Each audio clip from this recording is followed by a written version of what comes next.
Britain's news channel.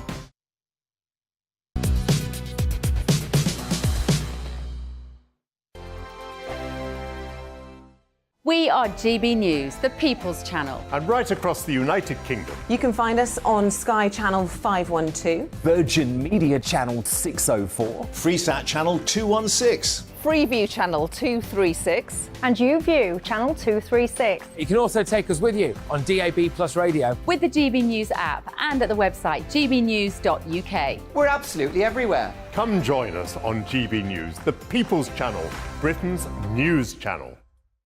Monday to Thursday, 9 p.m. till 11 p.m. Join me, Dan Wootton. I'll bring you the sharpest takes and hottest debates. Do you not believe in prison? I don't believe in prisons. I'm completely stunned. I guarantee you there'll be no spin, no bias, no censorship. I actually was personally quite offended by it.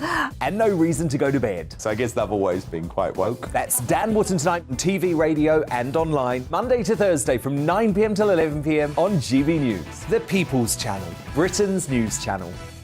Hello, I'm Michelle Dewberry, and you can join me every weekday 6 till 7 on Jubes and Kerr. You're an inspiration to us all. Clip that bit up. Well, you are. That's my ringtone. My political ambitions are, those days are gone, I can tell you. She's only teasing. Go on. He's probably going to want to lay down now. I'll give him 2 minutes to have one. Let's respectfully disagree. That's what we like on Jubes and Kerr. Come and join us. GB News, the People's Channel. Michelle Dewberry, weekday evenings at 6 o'clock.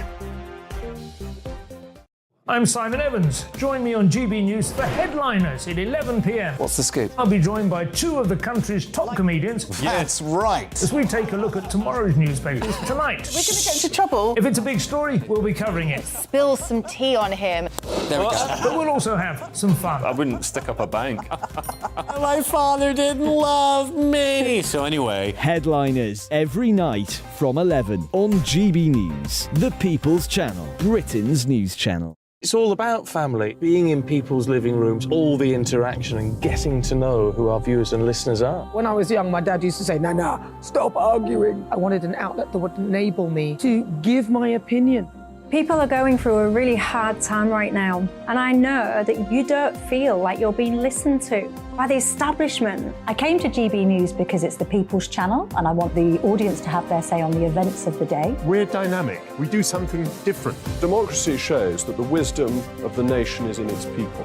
I get to travel to find out what the story is from a personal perspective. The British people aren't fools. We know when we're not being told the full story. We've got to work out how Britain moves forward from this. It's the best country in the world. The establishment had their chance. Now we're here to represent your views. Britain's watching. Britain's watching. Britain's watching. We're proud to be GB News, The People's Channel. Britain's news channel.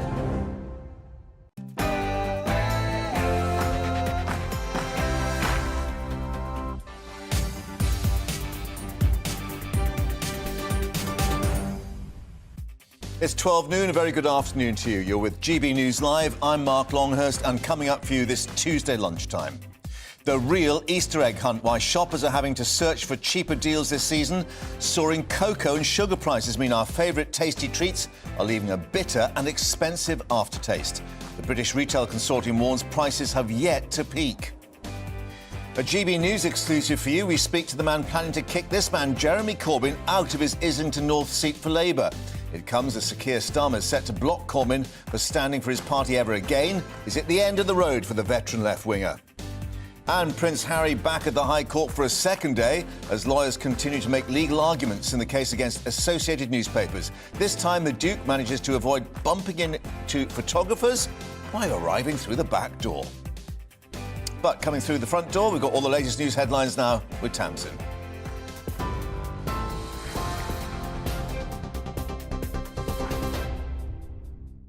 Mark, thanks very much. Good afternoon from the GB Newsroom. It's 1 minute past 12. Record small boat crossings, soaring grocery bills and post-Brexit arrangements for Northern Ireland are some of the issues senior MPs will grill the Prime Minister on later today. This will be the second time Rishi Sunak answers the Liaison Committee's questions on his policies and performance. He'll be asked about the recently proposed budget plans, the economy and the Windsor framework.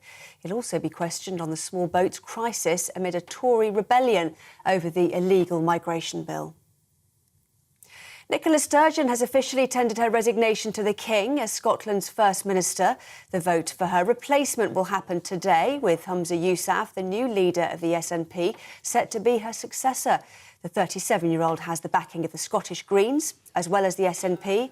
Party critics have said Mr Yousaf has the wrong priorities for Scotland, focusing on independence instead of issues within the NHS and the cost of living crisis. Scottish Shadow Health Secretary Dr Sandesh Gulhane doesn't think he'll deliver for the people of Scotland. He's also somebody who claims to be the first activist, who claims to be somebody who wants independence over everything else. He's not focused on the day job. He's not focused on the things that he should be doing. And he talks up a divisive referendum when really what we need is somebody to concentrate on things like the NHS. So what we are seeing is an SNP party who are split. 3 gambling businesses owned by William Hill will pay a settlement totalling £19.2 million for failing to protect customers. The gambling company has been fined for widespread and alarming social responsibility and anti-money laundering failures. The Gambling Commission said the money will be directed towards socially responsible purposes. The settlement is the largest in the Gambling Commission's history. US President Joe Biden's called on Congress to pass an assault weapons ban after 6 people, including 3 children, were killed in a school shooting in Nashville on Monday. Police shot and killed the 28-year-old transgender shooter, identified as Audrey Hale, who was armed with at least 2 semi-automatic rifles and a handgun.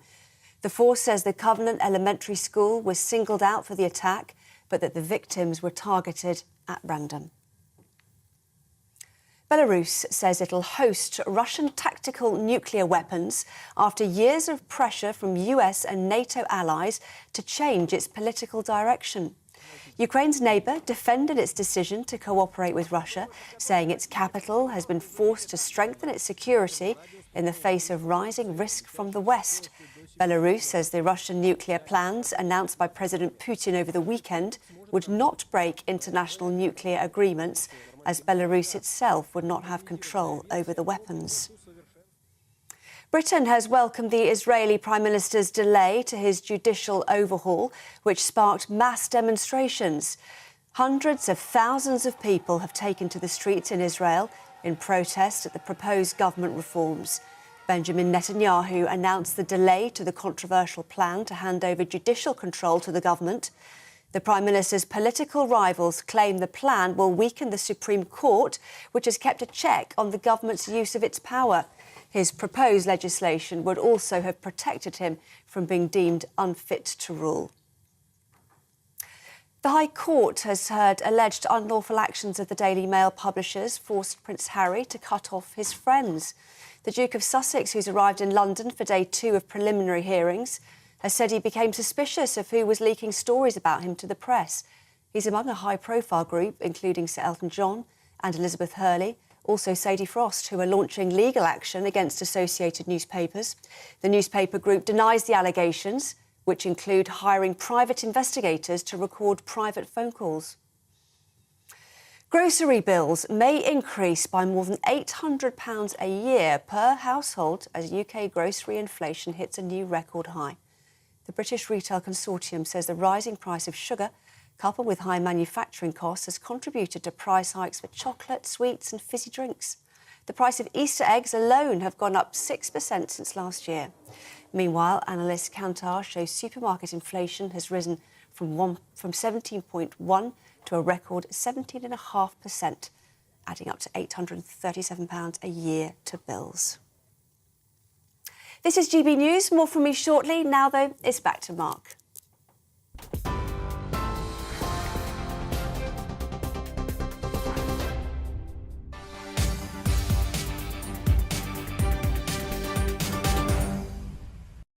Tamsin, thanks very much indeed. So, shop inflation hitting yet another record high again this morning. Sugar and cocoa-based products leading the rise. And yes, that means more expensive Easter eggs this year. The pressure on the Bank of England governor, too, to get a hold of the UK's economy. Andrew Bailey earlier blaming early retirement for contributing to rising inflation and high interest rates. This morning, he warned the House of Commons Treasury Committee that our financial system was in a period of very heightened tension and alertness. He joined other officials in updating MPs on the problems in the banking sector after the collapse of Silicon Valley Bank and Credit Suisse. Let's get more now with our economics and business editor, Liam Halligan, with On the Money. And first, those of us of a certain age remember a certain chocolate called Terry's All Gold. It's not Terry's, it's mine. Oh, well, thank you. But it is getting to the price of gold, it seems. I mean, up 6% just for the Easter eggs, but 17.5% according to Cantor, the latest assessment. It just keeps climbing and climbing. So I think, in general, inflation's on a downward trend, but food price inflation is proving very, very sticky for reasons I'll explain. Let's have a quick look at the numbers, Mark. We did see food price inflation of 17.5% in March. That's an unofficial figure. It's an industry figure generated by the research company Cantor, as you say. That means supermarket shop is up 17.5% compared to March 2022. We know general inflation, the latest official figure for that is February 2023. That's up 10.4%. So food price inflation is much higher. Food prices going up higher than general prices.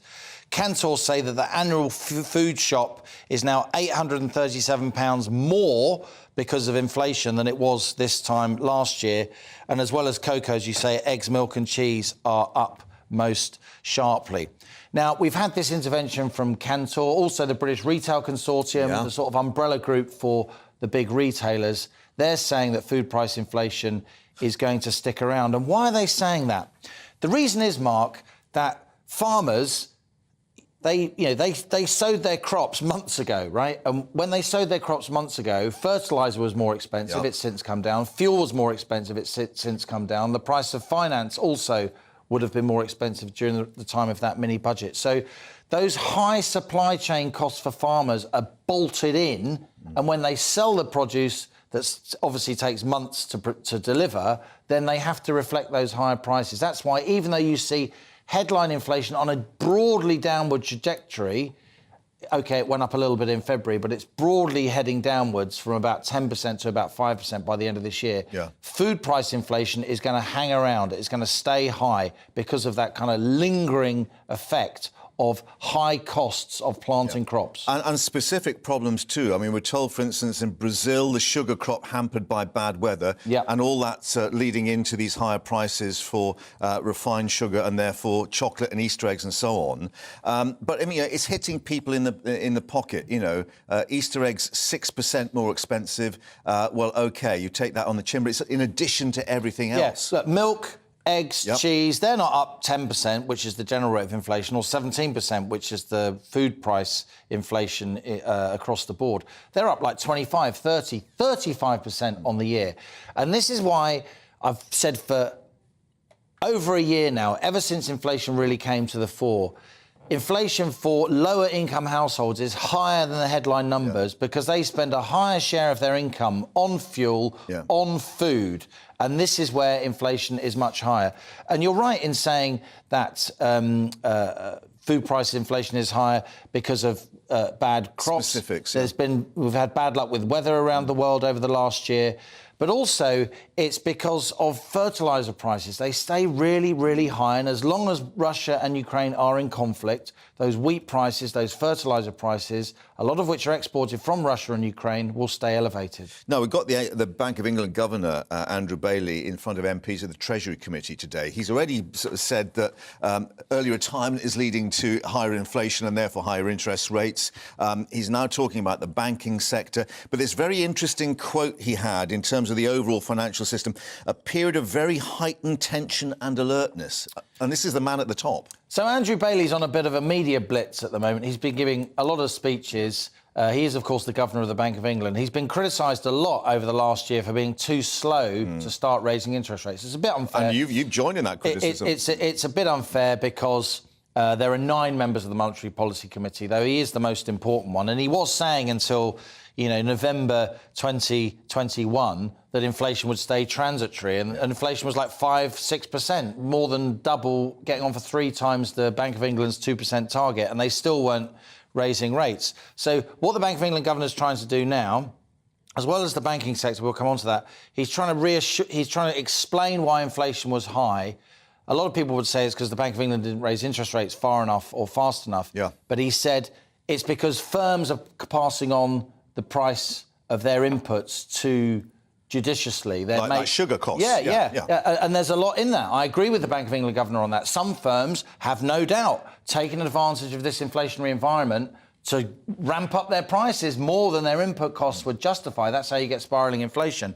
He's also said yesterday in a speech at the London School of Economics that the workforce has shrunk, which it has. About 150,000 50 to 60-year-olds haven't come back to the workforce after lockdown. That pushes up wages, especially for some skilled posts. But then he said today, as you intimated, Mark, at the Treasury Select Committee, cross-party group of MPs, he's been talking about the banking crisis. He's saying Silicon Valley Bank collapsed, but don't worry, it's OK in the UK. Credit Suisse was taken over by UBS in Switzerland, a huge, globally systemic bank, one of the biggest 30 in the world, but don't worry, it's OK in the UK. Now, some people would say he would say that, wouldn't he?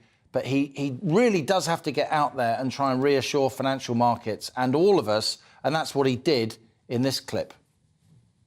I don't think that any of them, and we've said this, that any of these features cause stress in the UK banking system. I don't think we are at all in the place we were in 2007-8. We're in a very different place to then. But we have to be very vigilant. So if I give you the answer, I don't think there's a problem going forwards. I do not want to give you for a moment the idea that we are not very vigilant, because we are. We are in a period of very heightened, frankly, tension and alertness, and we will go on being vigilant.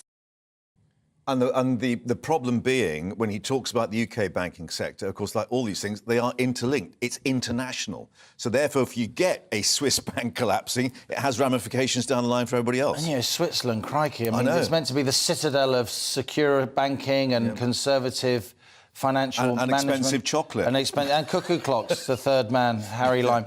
Look, this is a difficult issue for the Bank of England government to get his arms around. If he says nothing, people will be spooked. If he says something, they'll say, well, why are you saying something? It's a psychological game that he's playing. Look, the overwhelming reality is this. Since the 2008 financial crisis, there have been some pretty stiff reforms. The banking system is much, much better capitalised than it was. Having said that, Mark, it would be irresponsible for me not to say that interest rates have gone up faster and further than they have at any time in living memory, and that really hammers the banking system because they've bought all these bonds, which are worth less as that interest rate goes up. Which are worth less, even though the regulators told them to buy these, government bonds.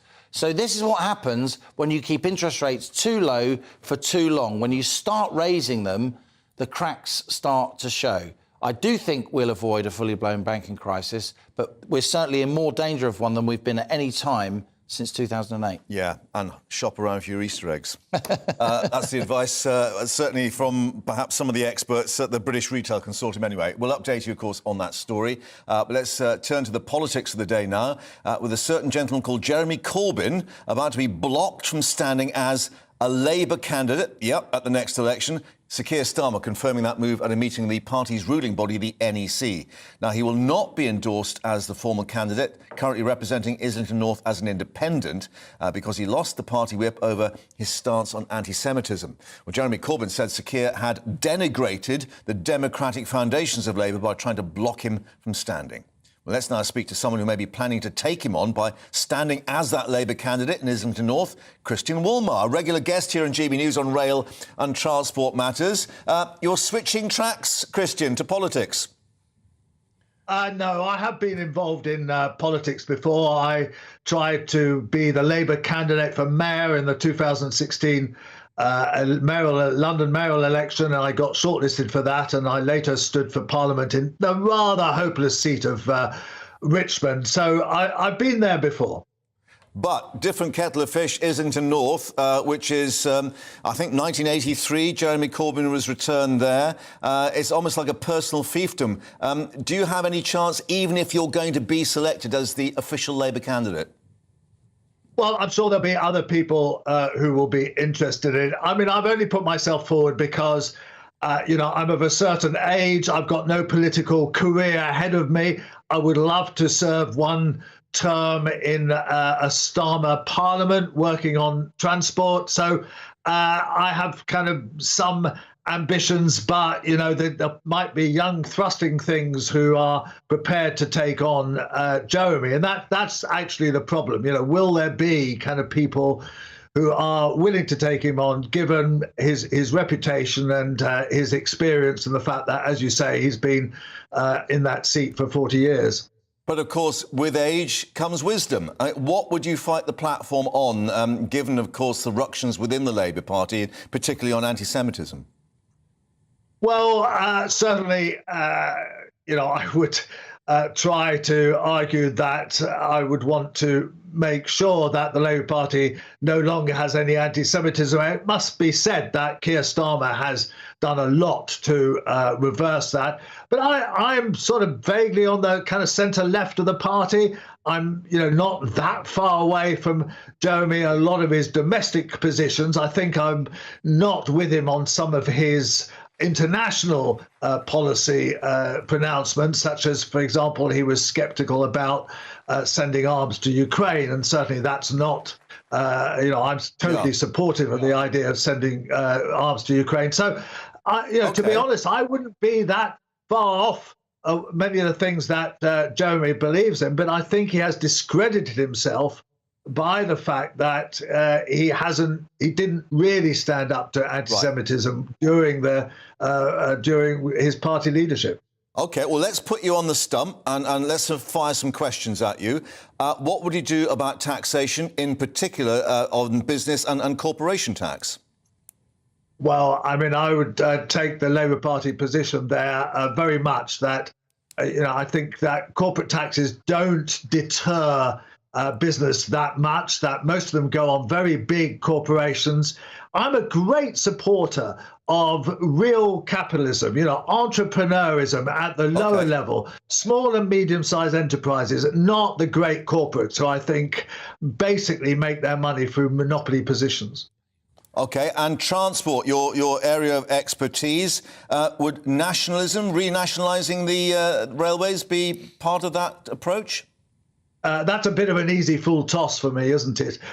Yes, but more than that, I would try to make sure that the railways have a structure that is viable. And I've written a book on British Rail and how in the dying days of British Rail, it actually had a very viable structure that was both the social railway, the important kind of railway for people who need it, but also a commercial entity that worked well. So a BR that had a lot of freedom from government, but under national finances. OK, and from rail to boats, small boats, would you stop the boats? How would you stop them? And what would you do about the whole sort of tangled web of immigration and asylum seeking? Well, that's the biggest headache issue of the time. Look, you can't stop the boats through crazy legislation that criminalises people who are arriving here, often with a very good cause. Like, for example, today, it says highlighted in the papers about an Afghani pilot who is trying to settle here after fighting with us and then is going to get sent to Rwanda. That's not the policy. We have to work with the French. Essentially, that is the big issue, is working with French, working with Europe to find solutions. But nobody is going to stop all these boats straight away. Let's be honest about that. We have to kind of look at what is happening in each individual case, have negotiations with the particular countries where you can send some of these people back to, and, as I say, police the border with France. And it's not going to be overnight. Nobody can claim that. So what happens next, Christian? Do you go knock on Sir Keir's door and say, hello, I'd like to be part of your gang, or is there an official process you have to follow? No, well, this is interesting because until now, the National Executive has tried to avoid kind of going into this issue. So a lot of seats, and particularly safe seats and marginal seats, have already been selected. But Islington North hasn't been because the National Executive wanted to avoid a row between the Corbynistas, the Momentum supporters, and other Labour Party members. So they're now going to trigger off that row, I think, by suggesting that, or by banning Jeremy from being a candidate. Yep. So there'll then be some interest in who will stand. But I suspect it won't be done until towards the last few months before an election. OK, so it'll be the Woolmerites versus the Corbynistas, perhaps. Christian, thank you very much. And I'm sure there'll be others. Yeah, thank you very much for joining us. We shall see what emerges. Thank you for updating us on your political aspirations. Anyway, we'll see what happens to that. And, of course, we've got the NEC decision, too, on Corbyn a little later. Also coming up, we've got more on the latest developments in Israel. We'll update you on what Netanyahu's position is. But let's take a quick look at the weather now. Hello again, it's Aidan McGivern here with the latest weather from the Met Office. A grey and damp day for many of us today. Cold in the east, brighter and a little warmer in the west later on. But essentially we've got low pressure sitting out in the Atlantic, a large area of low pressure, and around this we're going to see a number of weather fronts moving our way over the next few days, including this one. That's arrived following a chilly start across eastern and northeastern parts of the UK, and as the rain sets in, it is going to feel on the cold side. So a grey and damp day for many. The rain on and off, it's not particularly heavy, and there will be some drier interludes. In fact, across Northern Ireland, parts of West Wales and the southwest, some sunshine comes through by the end of the afternoon, and here temperatures will reach 12 to 14 Celsius, but otherwise it's mid to high single figures as those spells of rain move through. A lot of cloud cover, that cloud covering the hills and leading to some mist patches around the coast as well. Shetland staying largely clear until the early hours of Wednesday morning. And we're going to see the rain ease away, a few heavy showers for a time across Northern Ireland before they disappear overnight. And overnight, with the cloud cover, it's going to be frost-free. In fact, a rather mild start to the day, especially towards the southwest, but it's here where we're going to see the next spell of rain moving in. Showery rain for many across the north and the west through the day on Wednesday. Again, a lot of low cloud covering the hills and leading to some fog patches in places. There'll be some heavier rain coming in from the west later on as well. Showers mixed in. So an unsettled day for many, but it is mild. Temperatures up to the mid-teens fairly widely across the UK. And then we've got some heavier rain coming along for Wednesday evening. One area moving up into central parts of the UK, another area affecting Western Scotland and Northern Ireland. And Thursday looks like a very showery day with some heavy downpours mixed in with some sunny spells. Wet and windy, especially in the south on Friday.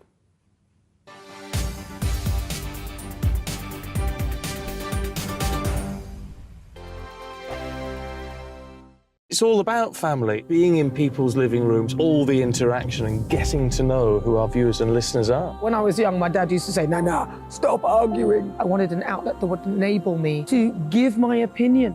People are going through a really hard time right now, and I know that you don't feel like you're being listened to by the establishment. I came to GB News because it's the People's Channel, and I want the audience to have their say on the events of the day. We're dynamic. We do something different. Democracy shows that the wisdom of the nation is in its people. I get to travel to find out what the story is from a personal perspective. The British people aren't fools. We know when we're not being told the full story. We've got to work out how Britain moves forward from this. It's the best country in the world. The establishment had their chance. Now we're here to represent your views. Britain's watching. Britain's watching. Britain's watching. We're proud to be GB News. The People's Channel. Britain's news channel. Hello, I'm Michelle Dewberry, and you can join me every weekday 6 till 7 on Jubes and Co. You're an inspiration to us all. Click that bit up. Well, you are. That's my ringtone. My political ambitions are, those days are gone, I can tell you. She's only teasing. Go on. He's probably going to want to lay down now. I'll give him 2 minutes to have one. Let's respectfully disagree. That's what we like on Jubes and Co. Come and join us. GB News, the People's Channel. Michelle Dewberry, weekday evenings at 6 o'clock. Start the day with GB News. We catch up on all the big stories you didn't hear the night before. And take a look at what the world's talking about this morning. That's right, Monday to Thursdays from 6 o'clock It's Breakfast with Eamon and Isabel. Straight after breakfast, join us, Bev Turner and Andrew Pearce. We're going to take you through till noon.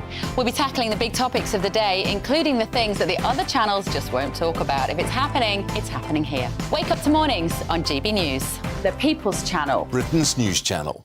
I'm Simon Evans. Join me on GB News for Headliners at 11 p.m. What's the scoop? I'll be joined by two of the country's top comedians. That's right. As we take a look at tomorrow's newspapers tonight. We're going to get into trouble. If it's a big story, we'll be covering it. Spill some tea on him. There we go. But we'll also have some fun. I wouldn't stick up a bank. My father didn't love me. So anyway. Headliners every night from 11 on GB News, the People's Channel, Britain's news channel. We've got a brand new lineup every Saturday night on GB News. From 6 p.m, I'll give you my unique take on the world today. Then at 7, it's me, Calvin Robinson, with my Common Sense Crusade. New to GB News is the Saturday 5. 5 times the opinion. Join us every Saturday from 8 p.m. as we debate the week's stories. With us 4, plus a special guest. And at 9, of course, it's Mark Dolan Tonight. Brand new Saturday nights on GB News, Britain's news channel.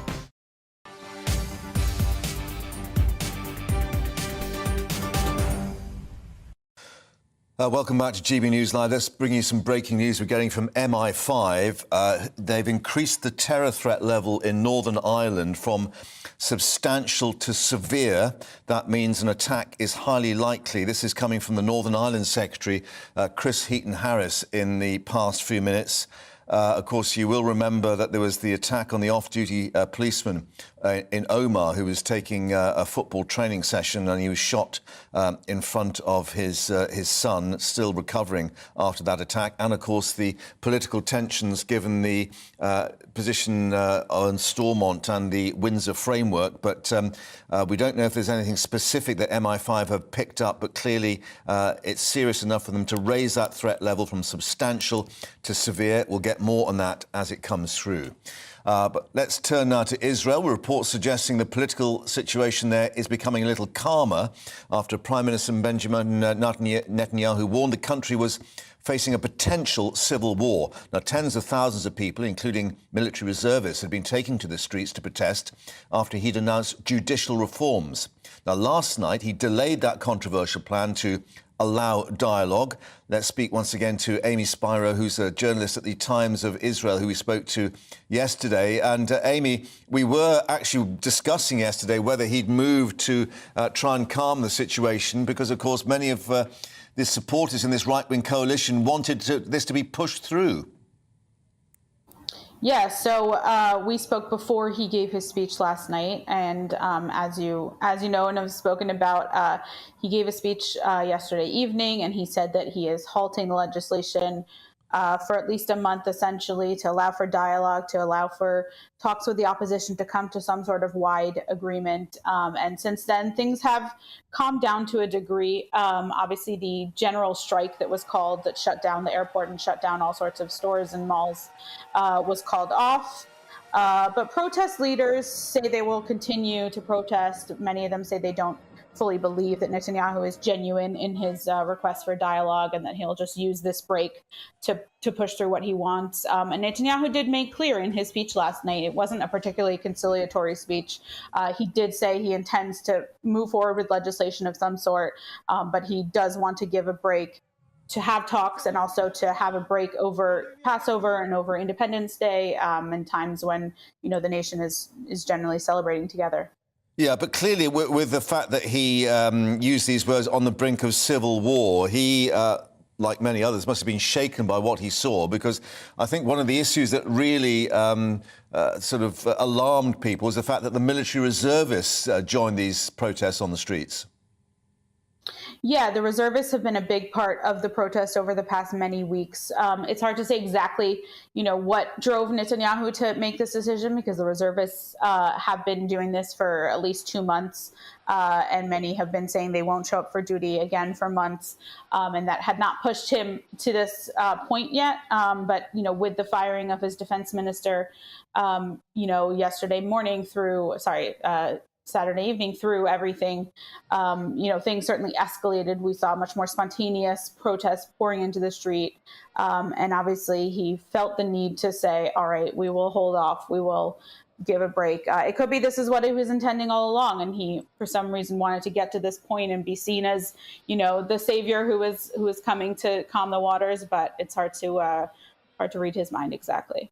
Yeah, and what would the way forward be? Because clearly this is a constitutional issue in terms of, as some would see it, an interventionist court of unelected judges, others seeing it as an essential check and balance within the Israeli constitution.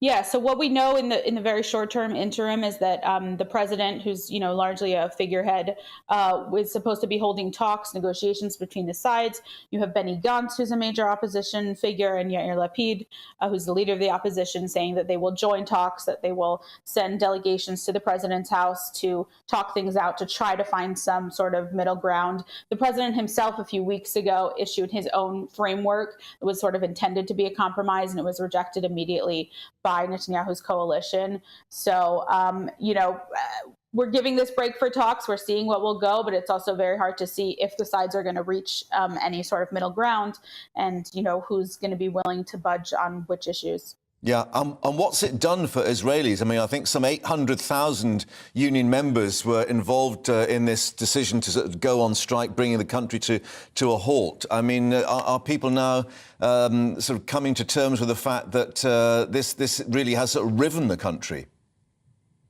Yeah, I think things have been building very steadily over the past few months, and people have been very concerned.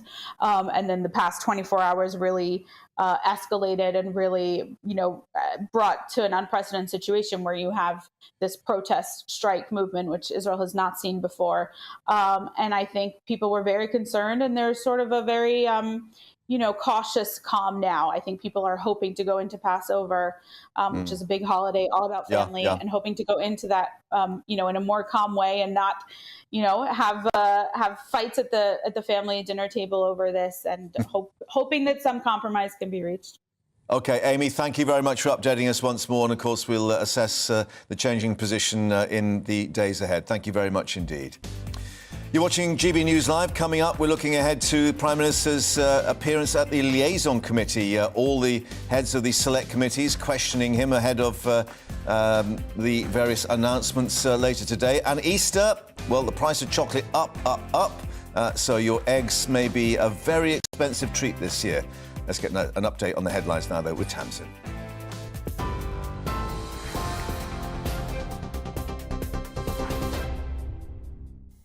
Mark, thank you. It's 12:34. Here are the headlines. Well, let's just start with that breaking news in the last 10 minutes or so. Britain's intelligence agency MI5 has increased its terrorism threat level in Northern Ireland from substantial to severe. That means an attack is highly likely. It comes roughly a year after Britain lowered the threat level for Northern Ireland to substantial for the first time in more than a decade. So that news just in, and we will, of course, bring you more on that as we get it. Record small boat crossings, soaring grocery bills and post-Brexit arrangements for Northern Ireland are some of the issues senior MPs will grill the Prime Minister on later today. This will be the second time Rishi Sunak answers the Liaison Committee's questions on his policies and performance. He'll be asked about the recently proposed budget plans, the economy and the Windsor framework. He'll also be questioned on the small boats crisis amid a Tory rebellion over the illegal migration bill. Nicola Sturgeon has officially tendered her resignation as Scotland's First Minister to the King and left Bute House for the last time. The vote for her replacement will happen today, with Humza Yousaf, the new leader of the SNP, set to be her successor.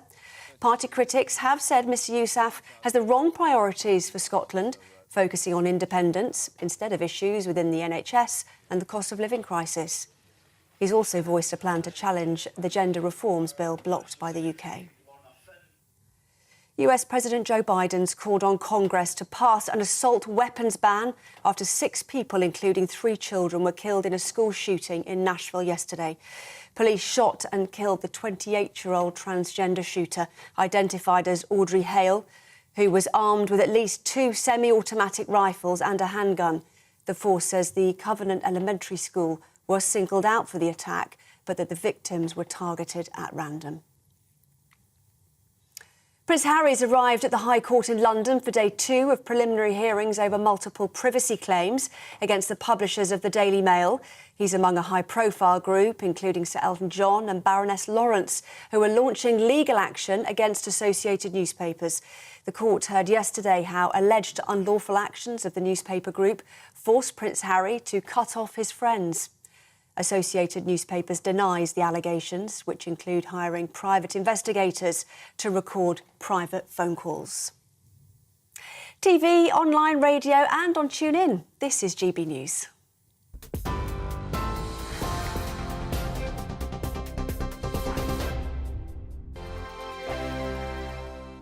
I joined GB News because I was sick and tired of not hearing my views being represented, not just mine, but so many people that I knew and spoke to. I just couldn't get my voice out there. I couldn't say anything. I couldn't do anything. Whatever the narrative was, I kind of had to follow it. GB News is there to provide a voice for those who have been ignored by the establishment media. We think different things, we've got a different style. GB News is here to be optimistic and positive about the future. It's real kind of dynamic and flowing, with the audience very much at the heart of it, like a big family.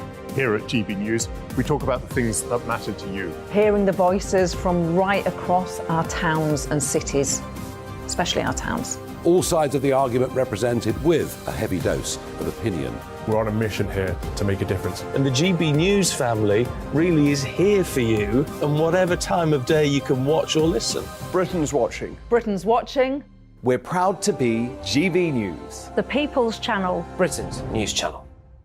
Westminster is going around in ever-decreasing circles, followed by the media. Britain is broken. How on earth did we get into this mess? But more importantly, how do we get out of it? Join me at 7 p.m, Mondays to Thursdays on Farage, here on GB News. We will have open, rational debate. We've got to work out how Britain moves forward from this. Join us here on GB News, the People's Channel. Britain is watching. You've probably seen politicians interviewed 1,000 times, but we do it differently. We find out who they really are, we don't shout, we chat, and hopefully we bring a bit of light, not just heat. Did you know Kate Moss? Apparently. Do you have a pair of jeans or a pair of jeans? No, of course I don't. What would I do with them? My friends are like, oh my God, what's she doing now? Join me every Sunday at 6 for Gloria Meets, only on GB News, the People's Channel, Britain's news channel. I'm Jacob Rees-Mogg, the Member of Parliament for North East Somerset and a former government minister. For years, I've walked the corridors of power in both Westminster and the City of London. I campaigned in the largest democratic vote in our island's story. I know this country has so much to be proud of. We need to have the arguments, the discussions on how we make it better. The wisdom of the nation is in its people. Vox Populi, Vox Dei. That's why I'm joining the People's Channel. Join me Monday to Thursday at 8 p.m. on GB News, Britain's news channel. I'm Mark White. As GB News Home and Security Editor, I cover those key issues that are so important to you. Our authorities, our communities doing all they can to combat violent crime. With the public services under unbearable strain, why are we still failing to control our borders? Defence, the first priority of any government, has been continually hollowed out. Can we trust our politicians to protect the armed forces? Join me, Mark White, on GB News.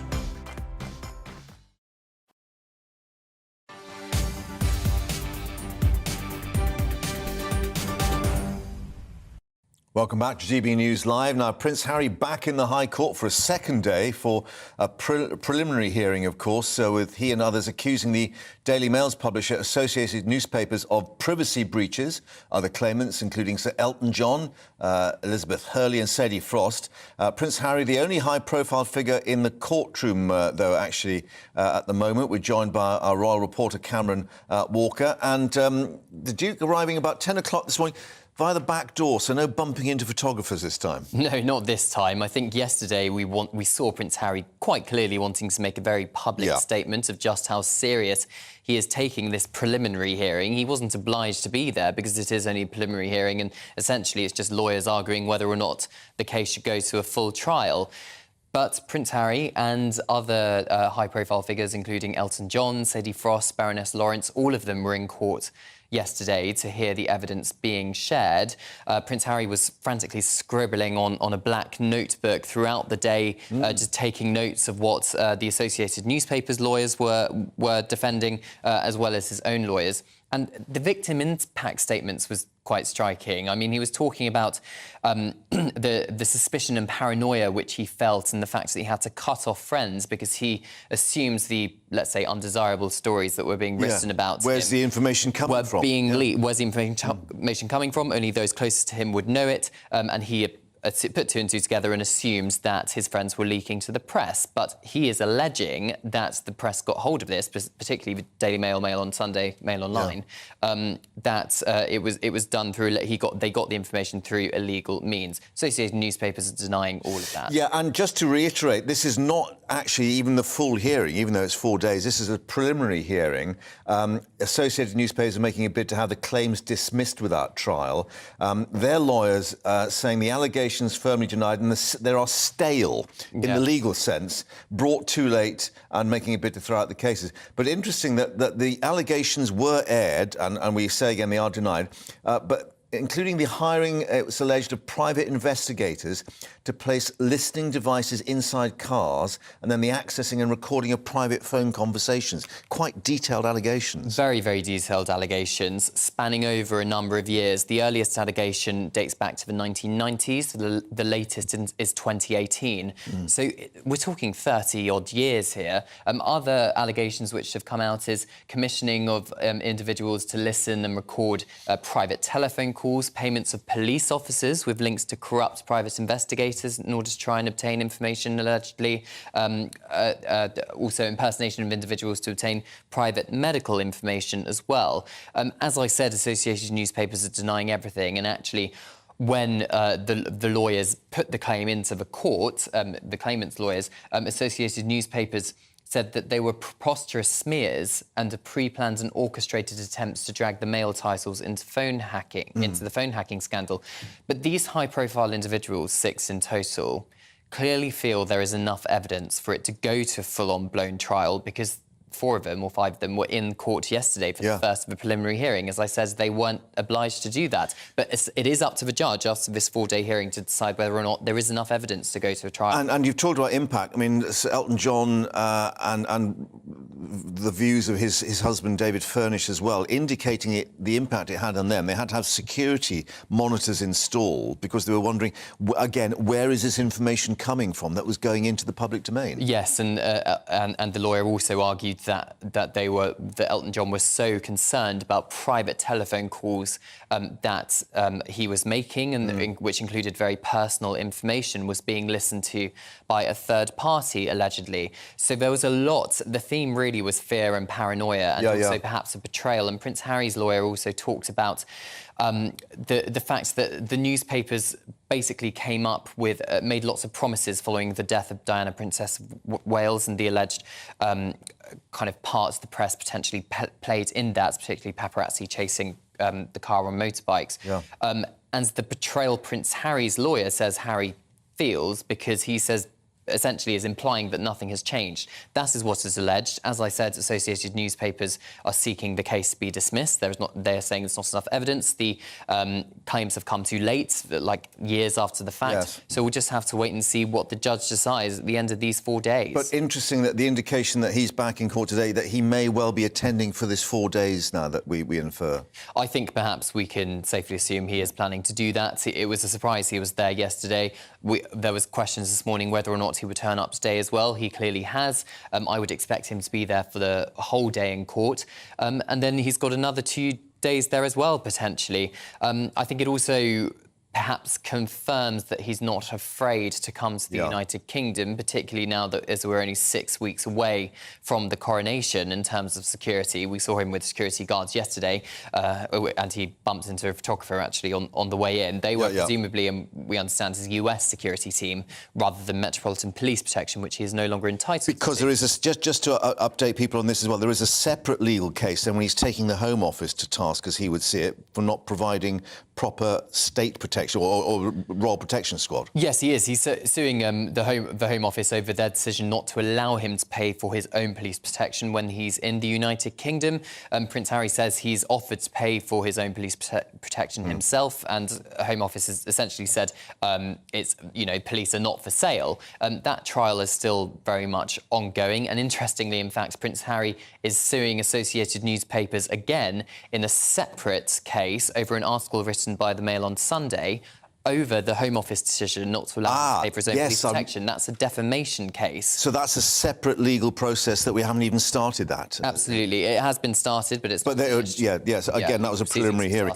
Yeah. So if the judge does decide after this preliminary hearing to go ahead, when are we likely to see the full case? Because obviously I think there's some 10 individuals involved. This presumably will be some kind of case where all these aspects are heard together. Yes, that is the big question. We only have dates for this 4-day hearing. If the judge decides to go to a trial at the end of these 4 days, then he'll presumably tell us when those dates are going to be. But you're right, I think it's going to be very public. Clearly, a lot of evidence will be heard from both sides. There'll be a lot of... well, we've seen from Associated Newspapers lawyers, they will deny everything, as we led to believe. But I think what's also interesting that Harry has implied in interviews and in various interviews, and what we've heard from the Sussex team, he will not settle out of court, because he wants to hold what he sees as powerful people to account who were allegedly involved. And the evidence, therefore, being gone through and tested in court. Exactly. Right. He's not in this for financial gain. His overall goal, he says in a recent interview, it's his life's work to hold people to account and change the British tabloid culture. Yeah. Now, very quickly, of course, we were expecting the King and the Queen Consort to be in France today. I think Bordeaux was due on the itinerary today. Yeah, Bordeaux was, which is just as well. Perhaps he wasn't there because there are some pretty heavy, nasty protests going on in Bordeaux at the moment. He is still flying to Germany tomorrow with the Queen Consorts. Their first stop is Berlin, and I'll be there to cover it on GBNews. Excellent. OK, thank you very much indeed for that, Cameron. We've just been talking about Bordeaux. Let's update you with Paris, with some pictures coming in at the moment.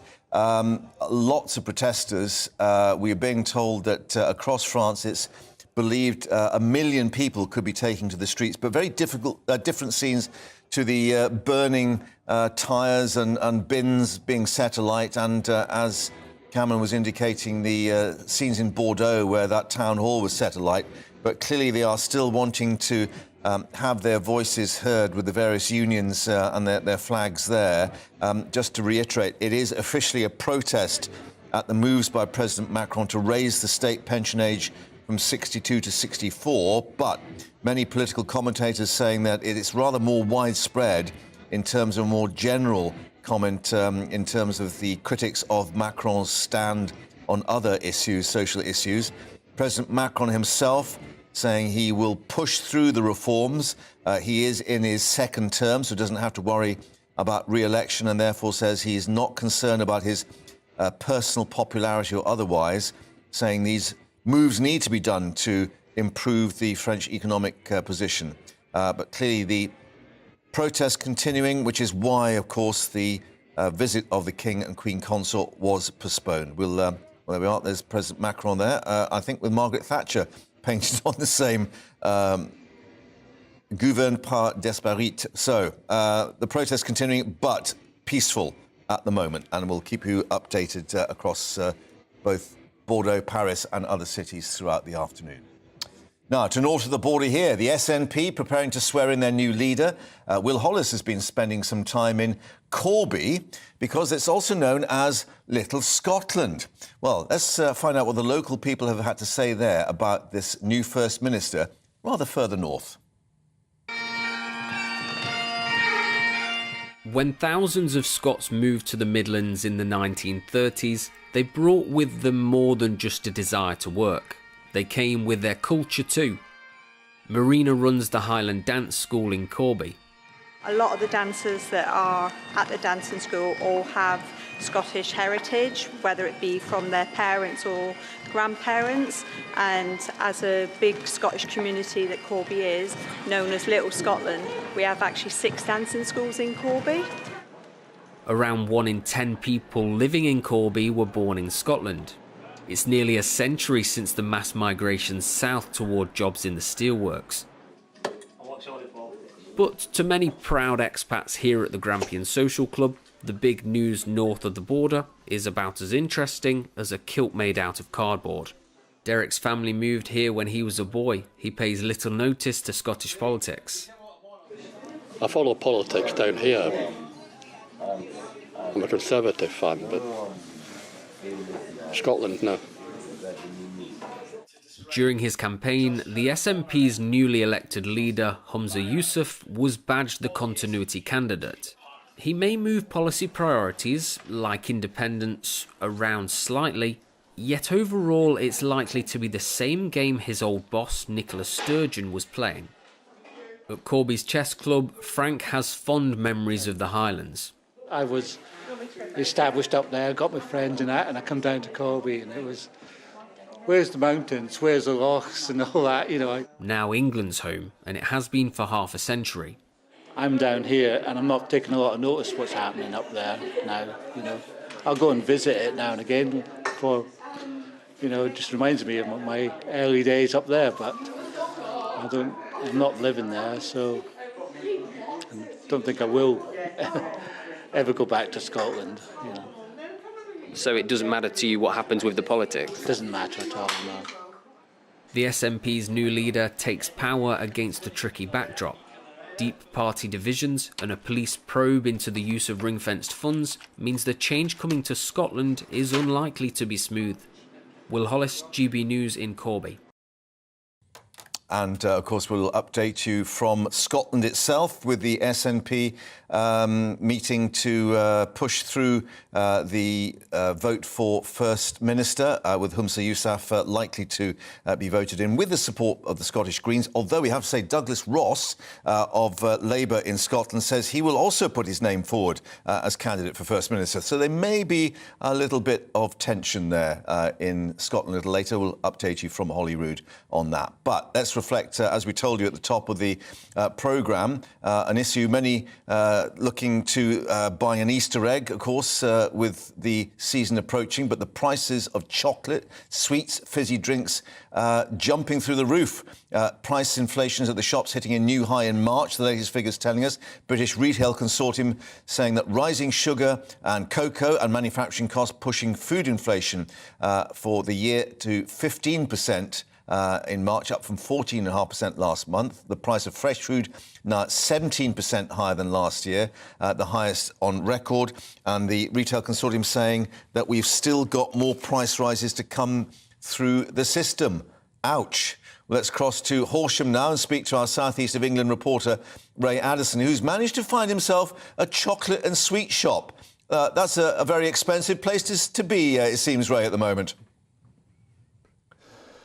Yeah, it's a wonderful shop here. They sell all kinds of different sweets and chocolates from all over the world. But out in the high street here in Horsham, a bit more depressing, I have to say. I've been speaking to people, residents here, and they're saying that in many cases they're not going to buy Easter eggs this year because of that price rise, or they're going to go for bigger chocolate bars where they feel they're getting a little bit of better value for their money. Now, I'm here in Sim's Oldie Sweet Shop in Horsham, and Joseph Crouch is the owner. He joins me now. Joseph, thanks very much for joining me. How have you seen this spike in the price of sugar affect your business? So I don't think we have really. It's a case of business has been really strong. I think people are treating themselves. I haven't seen a drop in sales, thankfully, touch wood, because it's with the way of the world at the moment. It's not great, but I think people want to pick me up, something to cheer yourselves up, and a couple of quid's worth of sweets is a good thing to make you feel happy.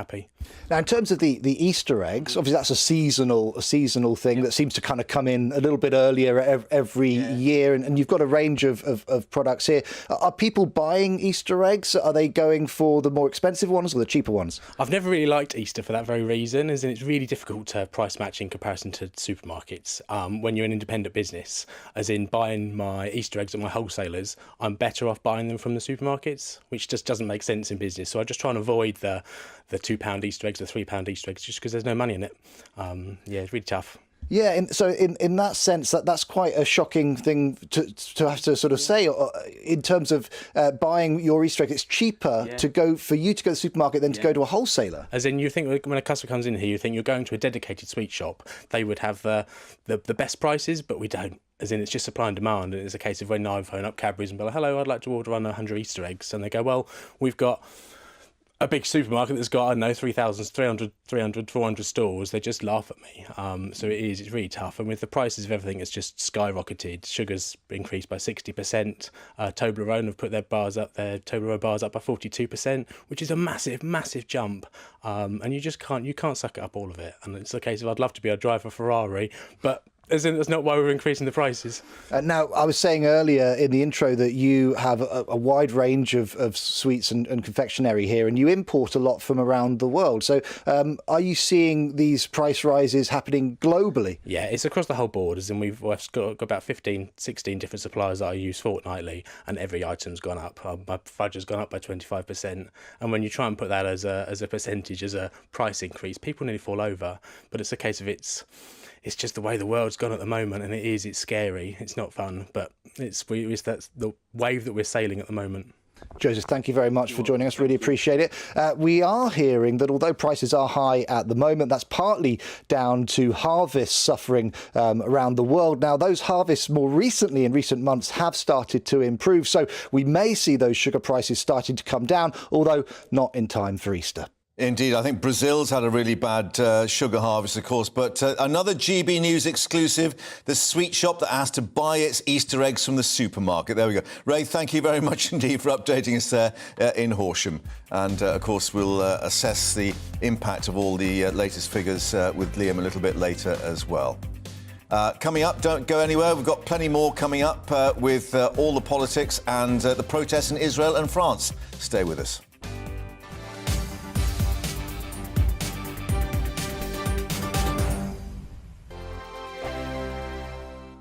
Monday to Thursday nights on GB News. At 6, it's Dubes & Co. 7 o'clock, Farage. At 8, join Jacob Rees-Mogg. And at 9, Dan Wootton Tonight, followed by Headliners. On TV, radio and online. This is GB News. First and foremost, I am a GB News fan, and I was before I was working here. Just love the fact that we're asking the questions that a lot of establishment media won't ask. With a bit of a twist, we not only want to inform you, but we want to keep you entertained. It's worth the drive because you get in and the team's all ready and waiting, they're itching to go, and it's a proper little family. GB News is the People's Channel. It's the audience that makes the programme sing. We're giving our viewers and our listeners a voice. I see the thousands of your letters, tweets, emails, you name it, coming in. Britain is broken. How on earth did we get into this mess? But more importantly, how do we get out of it? The establishment had their chance. Now we're here to represent you. It's time for something different. It's time for GB News. I'm very patriotic. I believe in Britain. Our best days lie ahead. Britain's watching. Britain's watching. Join us here on GB News. The People's Channel. Britain's news channel.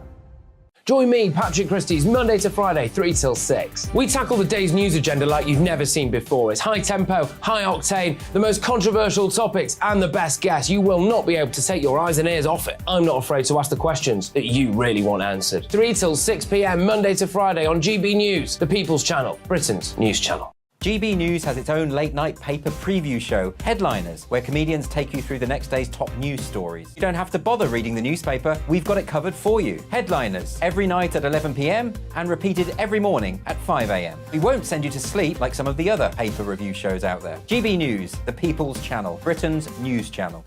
Join me, Camilla Tominey, on Sunday mornings from 9:30, taking the politicians to task and breaking out of SW1 to see how their decisions are affecting you across the UK. Bursting the Westminster bubble every Sunday morning, only on GB News, the People's Channel. Britain's watching. I'm Michael Portillo. Join me on GB News on a Sunday morning for topical discussion, debate, arts and culture, and sometimes even ethical dilemmas. I don't always agree with you, Michael. Michael Portillo, Sundays on GB News, the People's Channel, Britain's news channel. I'm Andrew Doyle. Join me at 7 o'clock every Sunday night for Free Speech Nation, the show where I tackle the week's biggest stories in politics and current affairs with the help of my 2 comedian panellists and a variety of special guests. Free Speech Nation, Sunday nights from 7 on GB News, the People's Channel, Britain's news channel.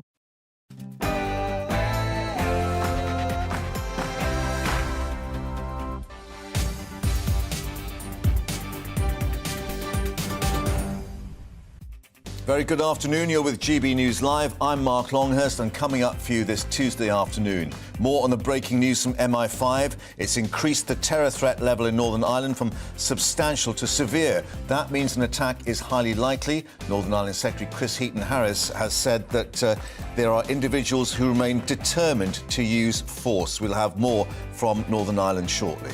Also, gambling company William Hill has been hit with a penalty of £19.2 million. The Gambling Commission has found that they had failed to protect customers. In one case, someone was able to gamble £23,000 in just 20 minutes. More coming up shortly. Also, Prince Harry back in the High Court for a second day. His lawyers continuing to make legal arguments in the case against Associated Newspapers. This time, the Duke managed to avoid bumping into photographers by arriving at the back door. But let's get an update now on all the other news headlines with Tamsin.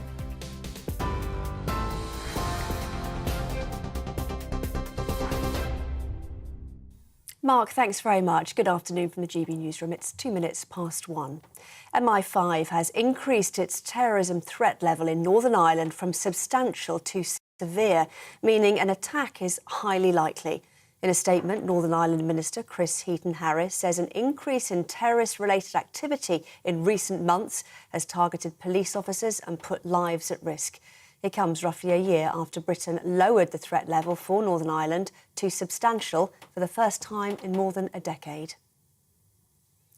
Record small boat crossings, soaring grocery bills and post-Brexit arrangements for Northern Ireland are some of the issues the Prime Minister will be grilled on later today.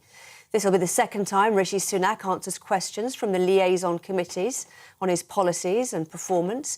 He'll be asked about the recently proposed budget plans, the economy and the Windsor framework. He'll also be questioned on the small boats crisis amid a Tory rebellion over the illegal migration bill. Nicola Sturgeon has officially tendered her resignation to the King as Scotland's First Minister. The vote for her replacement will happen today, with Humza Yousaf, the new leader of the SNP, set to be her successor. The 37-year-old has the backing of the Scottish Greens as well as the SNP. Party critics have said Mr Yousaf has the wrong priorities for Scotland, focusing on independence instead of issues like the NHS and the cost of living crisis. Scottish Shadow Health Secretary Dr Sandesh Gulhane doesn't think he'll deliver for people in Scotland. He's also somebody who claims to be the first activist, who claims to be somebody who wants independence over everything else. He's not focused on the day job. He's not focused on the things that he should be doing. And he talks up a divisive referendum when really what we need is somebody to concentrate on things like the NHS. So what we are seeing is an SNP party who are split. 3 gambling businesses owned by William Hill will pay a settlement totalling £19.2 million for failing to protect customers. The gambling company has been fined for widespread and alarming social responsibility and anti-money laundering failures. The Gambling Commission said the money will be directed towards socially responsible purposes. The settlement is the largest in the Gambling Commission's history. US President Joe Biden's called on Congress to pass an assault weapons ban after 6 people, including 3 children, were killed in a school shooting in Nashville on Monday. Police shot and killed the 28-year-old transgender shooter, identified as Audrey Hale, who was armed with at least 2 semi-automatic rifles and a handgun. The force says the Covenant Elementary School was singled out for the attack, but that the victims were targeted at random. Belarus says it'll host Russian tactical nuclear weapons after years of pressure from US and NATO allies to change its political direction. Ukraine's neighbour defended its decision to cooperate with Russia, saying its capital has been forced to strengthen its security in the face of rising risk from the West. Belarus says the Russian nuclear plans announced by President Putin over the weekend, would not break international nuclear agreements, as Belarus itself would not have control over the weapons. Britain has welcomed the Israeli Prime Minister's delay to his judicial overhaul, which sparked mass demonstrations. Hundreds of thousands of people have taken to the streets in Israel in protest at the proposed government reforms. Benjamin Netanyahu announced the delay to the controversial plan to hand over judicial control to the government. The Prime Minister's political rivals claim the plan will weaken the Supreme Court, which has kept a check on the government's use of its power. His proposed legislation would also have protected him from being deemed unfit to rule. Prince Harry's arrived at the High Court in London for day 2 of preliminary hearings over multiple privacy claims against the publishers of the Daily Mail. The Duke of Sussex is among a high-profile group, including Sir Elton John and Sadie Frost, who are launching legal action against associated newspapers. Yesterday, the court heard how alleged unlawful actions of the newspaper group forced Prince Harry to cut off his friends. Associated Newspapers denies the allegations, which include hiring private investigators to record private phone calls. Grocery bills may increase by more than £800 a year per household as UK grocery inflation hits a new record high. The British Retail Consortium says the rising price of sugar, coupled with high manufacturing costs, has contributed to price hikes for chocolate, sweets and fizzy drinks. The price of Easter eggs alone have gone up 6% since last year. Meanwhile, analyst Kantar show supermarket inflation has risen from 17.1% to a record 17.5%. That's adding up to £837 a year to bills. This is GB News. More headlines from me shortly. Now, though, it's back to Mark.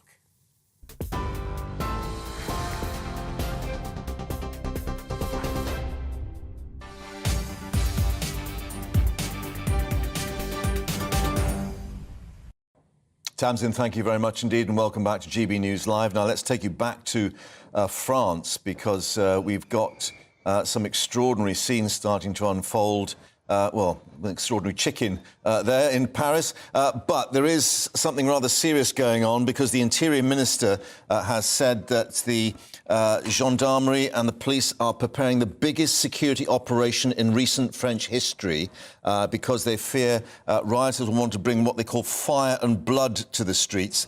No indication of that, we have to say, at the moment there in Paris. But there are up to 1 million people expected to join marches across the country in terms of protesting at the efforts by President Macron to raise the state retirement age from 62 to 64. Now, the Interior Ministry is saying there are 13,000 police and gendarmes being mobilised, including 5,500 alone in Paris, supported by armoured cars, water cannon and military units in reserve. No need for them at the moment, it appears, there in Paris. Many on the streets, but they are peaceful protests. But today, of course, was the day when the King and Queen Consort were due to be visiting Bordeaux, where protesters had burned the front of the town hall, setting it on fire. And we are being told that there are preparations in Paris, Lyon, Rennes, Nantes, Dijon and Bordeaux, according to the Interior Ministry, because of the planned protests. But we can see many members of unions there with the various flags. They have certainly taken up the main argument against this rise in the increase of the state pension age. Macron himself saying he will see this reform through. He is in his second tenure or second period as the French president, and he says he doesn't have to worry about being re-elected. So in that sense, his political career does not rest on this. He just wants to see the reform through because, he says, it is so essential for the French economy. But the security agencies do believe that those intent on violence could join the protests later today, of course, as darkness falls. So we'll keep you updated on that, but certainly colourful but peaceful scenes on the streets of Paris at the moment. Here, Labour's governing body is set to vote on a proposal led by Sir Keir Starmer to officially ban Jeremy Corbyn from standing as the Labour candidate for Islington North at the next general election. But the former Labour leader said he was not going anywhere and indeed has accused Sir Keir Starmer of undemocratic principles. Let's speak now to our Deputy Political Editor Tom Harwood, who's outside Labour HQ. And Tom, we do reflect that obviously Corbyn is not actually standing as Labour MP at the moment. He's independent because of having the party whip withdrawn from him. Yes, he is currently an independent MP and has been since early 2020 after the IHRA submitted their findings into whether or not the Labour Party was institutionally anti-Semitic. Jeremy Corbyn responded to that report saying he believed that the incidents of anti-Semitism within the Labour Party had been exaggerated, something that the Jewish community did not take kindly to, and indeed Jeremy Corbyn refused to apologise to the Jewish community over that entire debacle. Ever since, he's been an independent member of Parliament, although it must be said he does remain a member of the Labour Party. So a member of the Labour Party, but an independent MP not representing Labour in Parliament. And this is a decision today currently being debated in the building behind me by the Labour Party NEC as to whether or not Jeremy Corbyn will in effect be allowed to be readmitted to that process, to stand again as a Labour candidate, as he has done for 40 years in the constituency of Islington North. Of course, Jeremy Corbyn won the Labour leadership not once but twice in two leadership elections within the Labour Party. He was very popular amongst the membership. But interestingly, the motion before the NEC today, proposed by Sir Keir Starmer, does not mention anti-Semitism at all. This motion is solely about the electability of the Labour Party, saying that Jeremy Corbyn would be an electoral drag on the prospects of the Labour Party and therefore urging the NEC to prevent him from standing again. Now, it must be said that in the last few minutes there has been a statement from Islington North constituency Labour Party, the CLP that of course Jeremy Corbyn represented, doesn't currently represent. They are very, very critical of the NEC meeting today, saying that local party members should select their candidates for every election. The officers of Islington North CLP strongly support the following statement from Sir Keir Starmer in February 2020, and they go on to quote what Sir Keir Starmer said when he was standing to become leader of the Labour Party, which was believing in the democratic right of all constituency Labour parties to choose their prospective parliamentary candidate, rejecting the NEC's undue influence. Well, today, what many on the left of the Labour Party see is an exercise in undue central NEC influence in the meeting behind me, potentially bringing Jeremy Corbyn's retirement as an MP, although it must be said the rumours are swirling that if the motion passes today, as it is expected to, if Jeremy Corbyn is banned from standing as a Labour candidate again, he might well stand as an independent, and he might well have a fairly strong chance of winning that seat once more. Yes, because of course he does have a strong backing within the constituency, having represented it since 1983. But it is interesting that Ed Miliband, another former Labour leader, said it's no mystery as to why this is going ahead, and that is this issue of anti-Semitism. So on that basis, where does this leave the Momentum Group and the so-called Corbynistas within the party? Could they prove difficult for Sir Keir Starmer?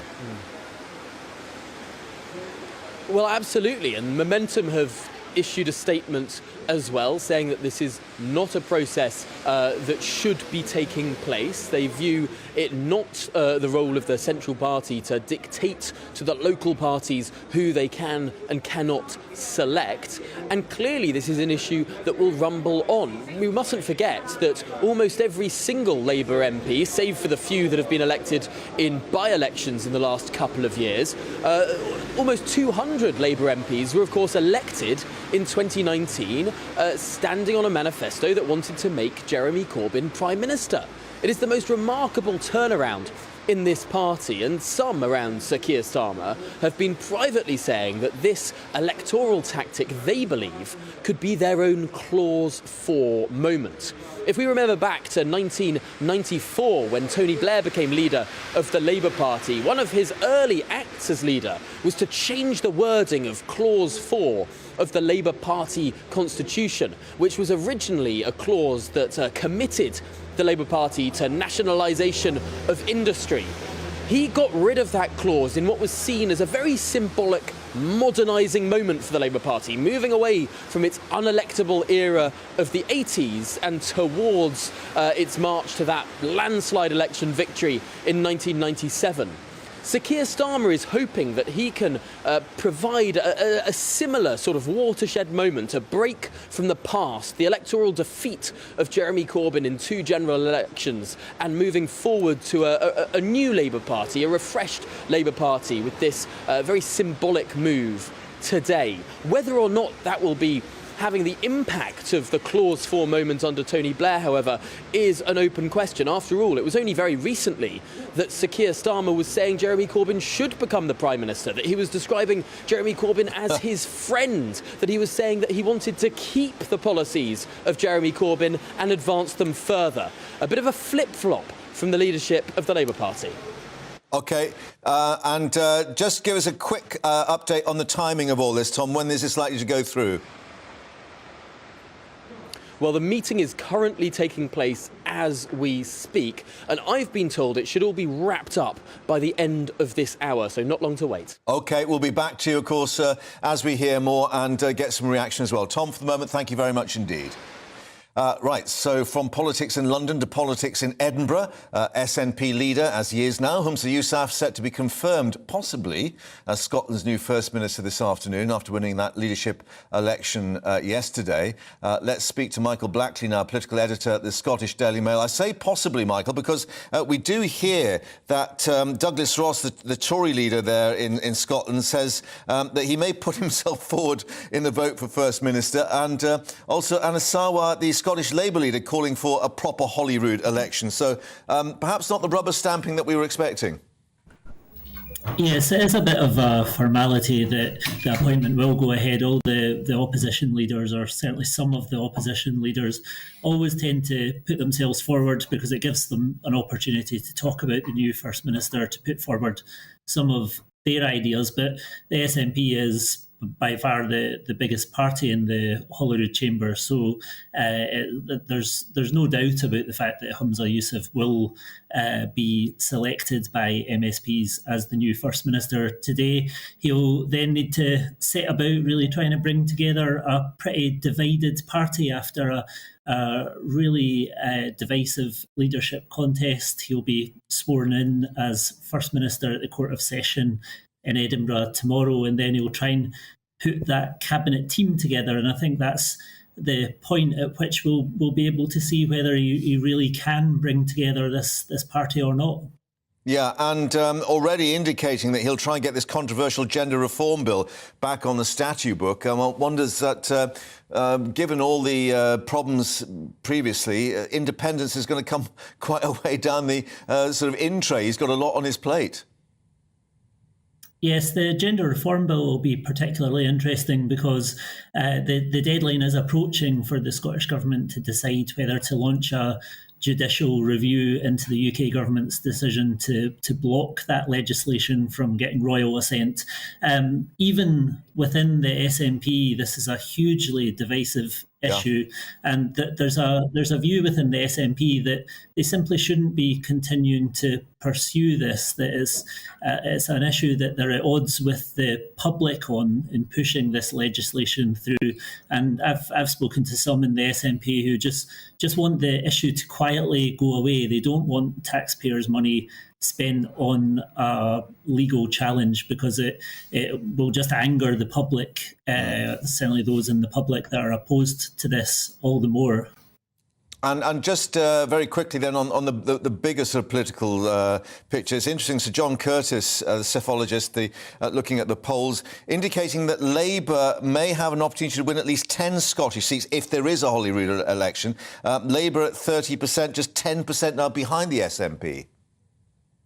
Yes, Labour have certainly been closing in, and there is obviously going to be a general election next year, the next Holyrood election, unlikely to happen until 2026. But in terms of a general election, Labour already were relatively optimistic that they had a chance of gaining maybe around a dozen seats, even before Nicola Sturgeon's resignation. There's no question that Nicola Sturgeon's resignation and Humza Yousaf's appointment has boosted that and made them a bit more confident that it could be even more than that. There's also potential for the Conservatives there. They seem to be picking up in some of the recent polling, and you find in most of the Westminster seats in Scotland that it's either a SNP Labour battle, mainly around the central belt, or in other areas such as the Borders and the northeast of Scotland, it's largely an SNP Conservative battle.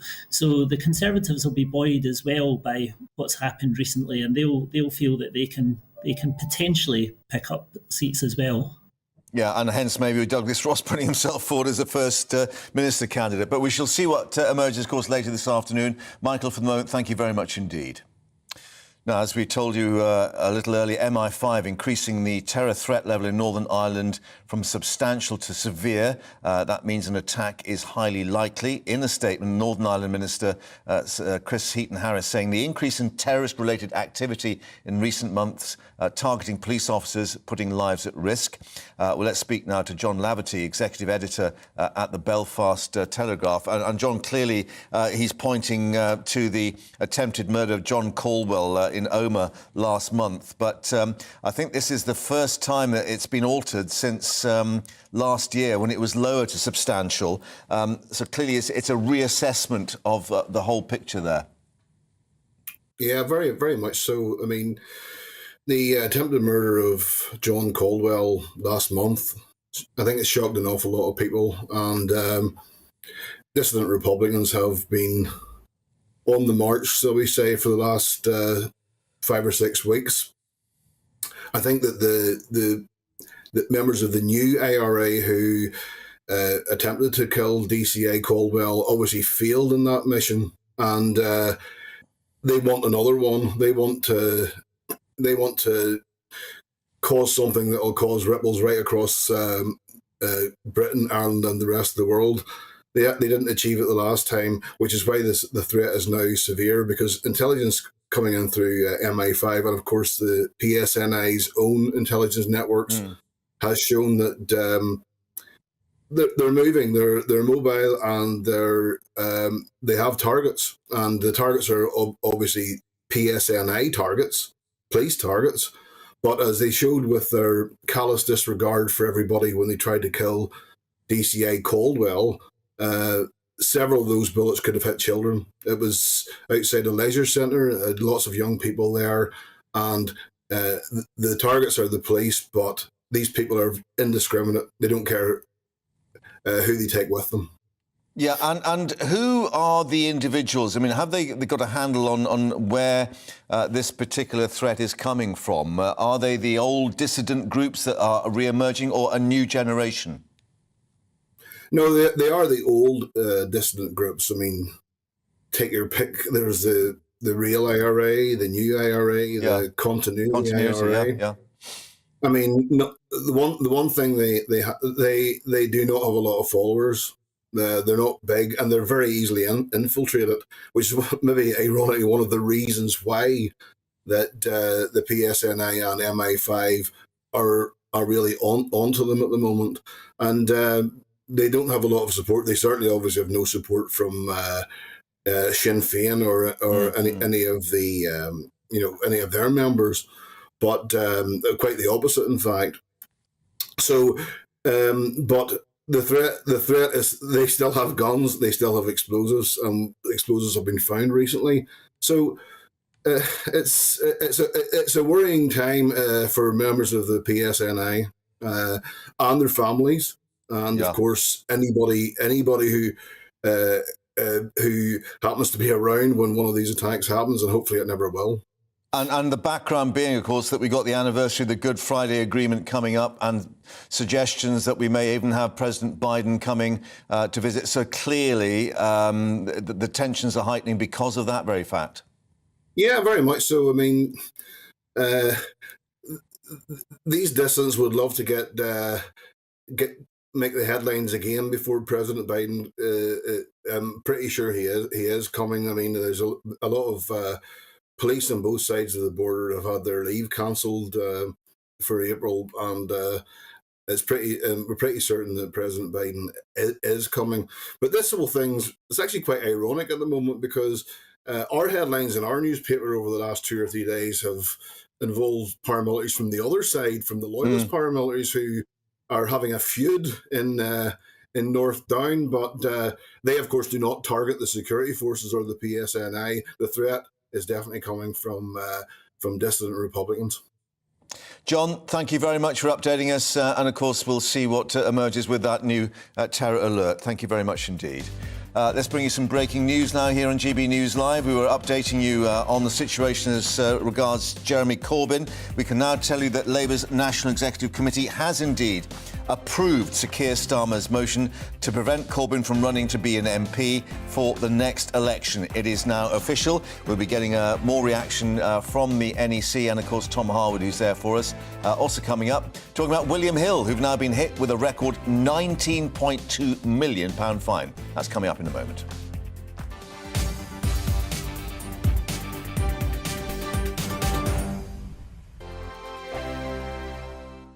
You've probably seen politicians interviewed 1,000 times, but we do it differently. We find out who they really are, we don't shout, we chat, and hopefully we bring a bit of light, not just heat. Did you know Kate Moss? Apparently. Do you have a pair of jeans or a pair of jeans? No, of course I don't. What would I do with them? My friends are like, oh my God, what's she doing now? Join me every Sunday at 6 for Gloria Meets, only on GB News, the People's Channel, Britain's news channel.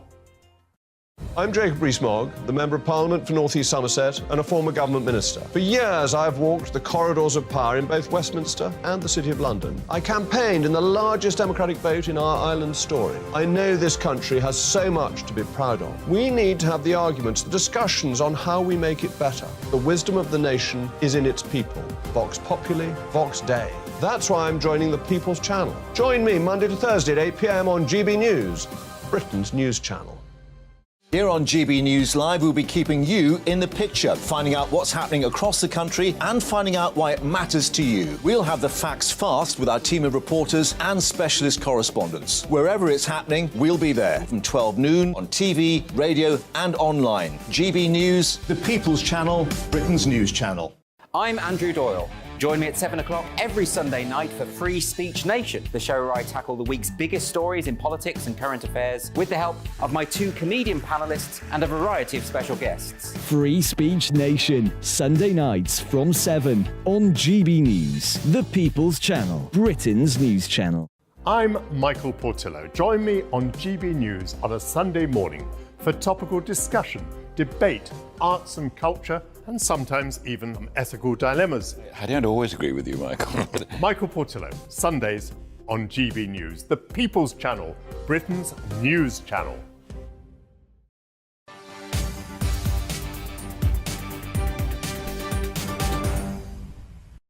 And welcome back to GB News Live, updating on that breaking news that it is now official. Labour has decided to prevent Jeremy Corbyn from running as an MP or standing as an MP at the next election. That vote being taken by Labour's National Executive Committee in the past few moments, voting on Sir Keir Starmer's motion.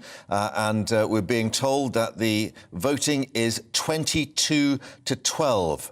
Motion passed 22-12, so far from unanimous. Let's actually bring in our Deputy Political Editor, Tom Harwood, now once more, who's outside Labour HQ. So 12 on the NEC not agreeing with it, which indicates it's not going to be perhaps plain sailing for Labour.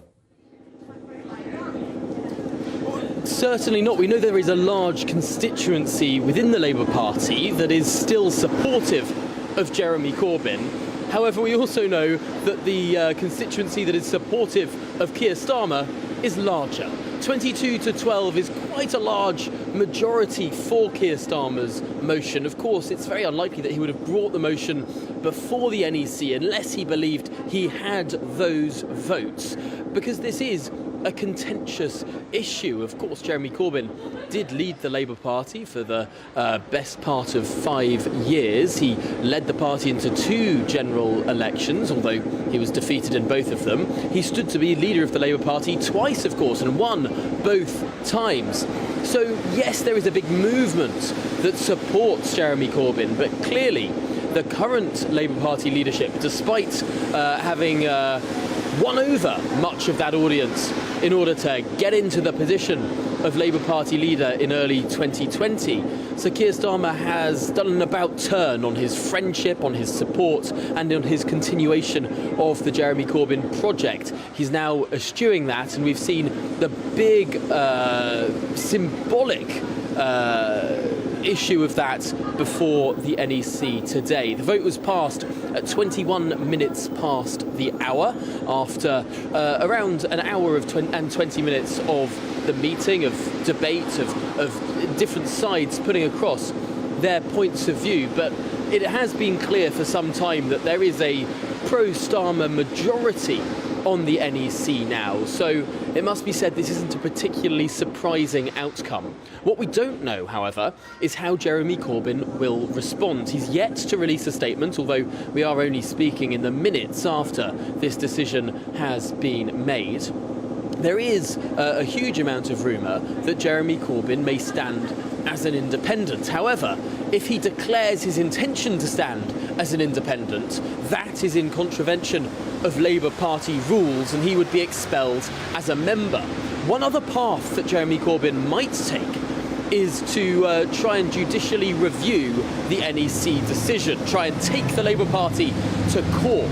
Now, that is a path that he may take, and that may well delay a decision on whether or not he chooses to stand as an independent. Of course, we heard in a statement from the Labour Party constituency Labour Party of Islington North that they are supportive of a Labour Party in which local parties, rather than the NEC and the headquarters behind me in central London, that local parties make the decision on their own candidates. So it'll be interesting to see if there are more words from the local party in the coming minutes. I would be very surprised if we didn't see a further statement from them today. But crucially also, we're awaiting that statement from Jeremy Corbyn himself. Yeah, and just to remind people, of course, he is sitting effectively as an independent at the moment. He's had the party withdrawn over the whole issue of anti-Semitism. But one assumes that Labour could go ahead and actually open the books for candidates to sit as the official Labour candidate for that election. Because Christian Woolmar was speaking this earlier, quite anxious to throw his hat into the ring. There's no way, even with a judicial review, that Corbyn could stop that process? Well, it's unclear as of yet whether or not that sort of avenue for Jeremy Corbyn is particularly viable. One of the interesting parts about the motion that was put before the NEC today is it didn't mention any mention at all of anti-Semitism. It was solely around electability. And one argument that I have heard from Labour sources as to why the motion was worded like that is it makes a judicial review less likely, less contentious on that issue of anti-Semitism and more clear-cut on that issue of losing elections. Potentially this was a motion drawn up with lawyers in mind, and perhaps the Labour Party will start with their selection process fairly soon. However, of course, they've got a constituency Labour Party that is very supportive of Jeremy Corbyn to contend with in that theatre. It ain't over yet. Tom, for the moment, thank you very much for updating us there at the NEC. Coming up, of course, more reaction to that, but let's get an update on the other headlines now with Tamsin.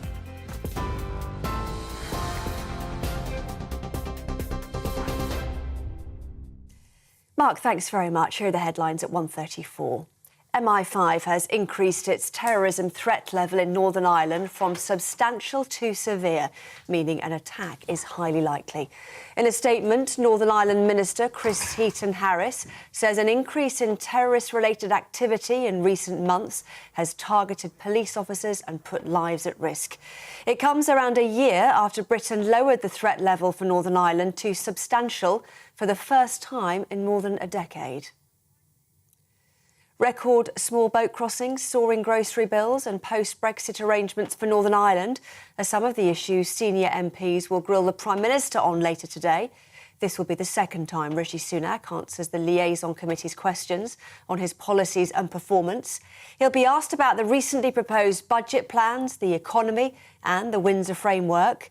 He'll also be questioned on the small boats crisis amid a Tory rebellion over the illegal migration bill. Nicola Sturgeon has officially tendered her resignation as Scotland's First Minister to the King and left Bute House for the last time. The vote for her replacement will happen today, with Humza Yousaf, the new leader of the SNP, set to be her successor. Party critics have said Mr Yousaf has the wrong priorities for Scotland, focusing on independence instead of issues like the NHS and the cost of living crisis. US President Joe Biden's called on Congress to pass an assault weapons ban after 6 people, including 3 children, were killed in a school shooting in Nashville yesterday. Police shot and killed the 28-year-old transgender shooter, identified as Audrey Hale, who was armed with at least 2 semi-automatic rifles and a handgun. The force says the Covenant Elementary School was singled out for the attack, but that the victims were targeted at random. Jeremy Corbyn has been banned from running as a Labour MP at the next general election. Labour's National Executive Committee has approved Sir Keir Starmer's motion to stop Mr Corbyn standing as a candidate. He's sitting in the Commons as an independent after he was suspended over his response to a report in 2020 which found Labour had broken equalities law. TV, online, radio and on TuneIn, this is GB News.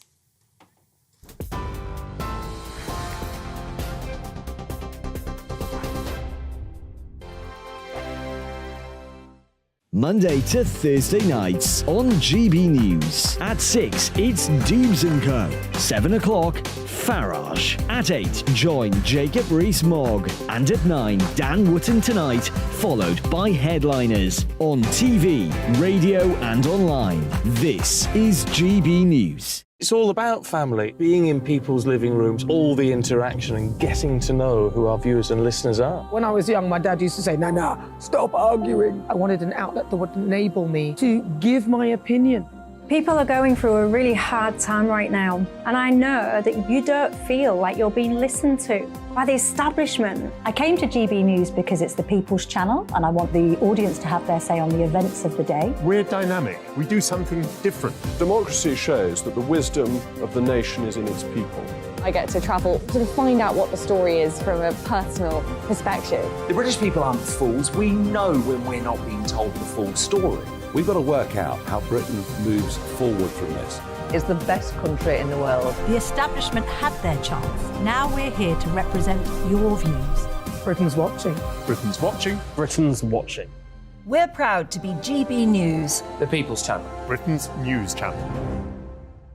Join me, Patrick Christie's, Monday to Friday, 3 till 6. We tackle the day's news agenda like you've never seen before. It's high tempo, high octane, the most controversial topics and the best guests. You will not be able to take your eyes and ears off it. I'm not afraid to ask the questions that you really want answered. 3 till 6 p.m, Monday to Friday on GB News, the People's Channel, Britain's news channel. I'm Andrew Doyle. Join me at 7 o'clock every Sunday night for Free Speech Nation, the show where I tackle the week's biggest stories in politics and current affairs with the help of my 2 comedian panellists and a variety of special guests. Free Speech Nation, Sunday nights from 7 on GB News, the People's Channel, Britain's news channel.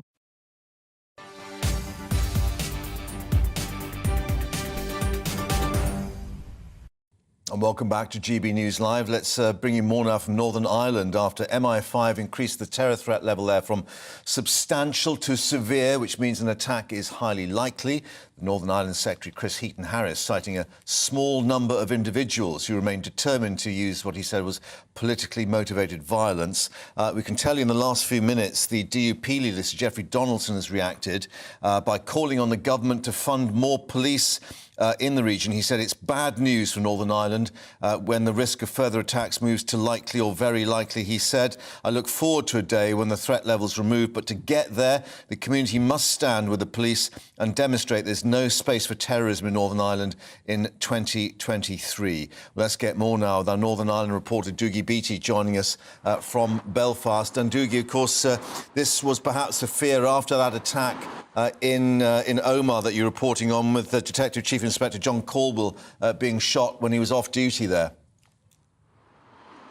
Well, it does. It has everything to do with it, of course, Mark. But that opened lots of doors, because the police then called this attack on him, rather than organised crime, it was an act of terrorism, which of course gives them more powers. It gives them more powers to hold somebody for longer times, and on search warrants it means they don't need multiple search warrants. And the very, very strange thing about Caldwell's attempted murder was that 4 of the first ones that were arrested were actually from the Loyalist Unionist community.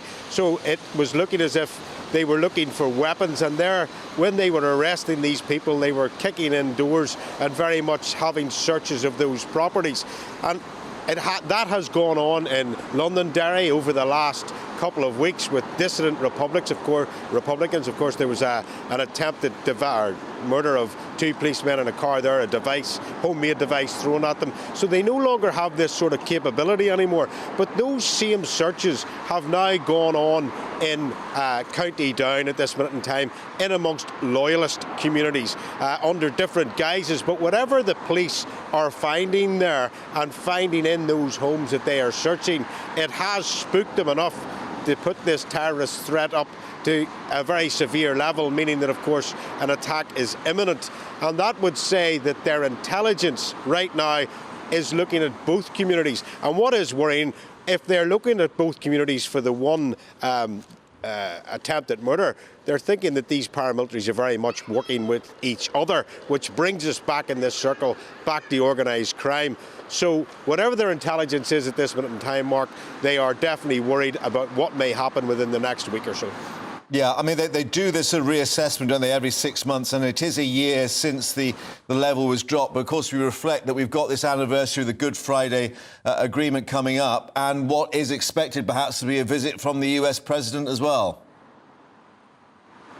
Well, there is that, and of course nobody here in Northern Ireland wants to go back to the days of terrorism. That is definitely not on the cards. These organisations don't have the infrastructure or knowledge to run that type of terrorist campaign. In fact, anybody that was anybody in terrorism, I mean, the minute that this officer was attempted to be shot, all of us in the media knew that within a matter of hours there would be doors kicked in every single paramilitary's place in Northern Ireland, and of course that's exactly what happened. But yes, some of these groups will want to make a statement about they weren't happy with the Good Friday Agreement. Don't forget, Republicans were sold the Good Friday Agreement as it would be the next stepping stone to United Ireland, and of course Unionists were very much sold the Good Friday Agreement that it was the final solution. And with what was happened with the protocol, the framework document, there are those in both communities that are not very happy with what has gone on. So the expectation that there will be some sort of attack,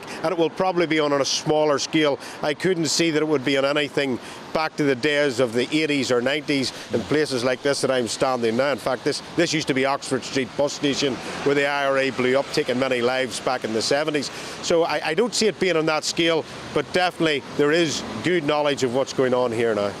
OK, Dougie, thank you very much for updating us, and of course we'll get more reaction as it comes through. As we say, Sir Geoffrey Donaldson saying the call for more police on the streets.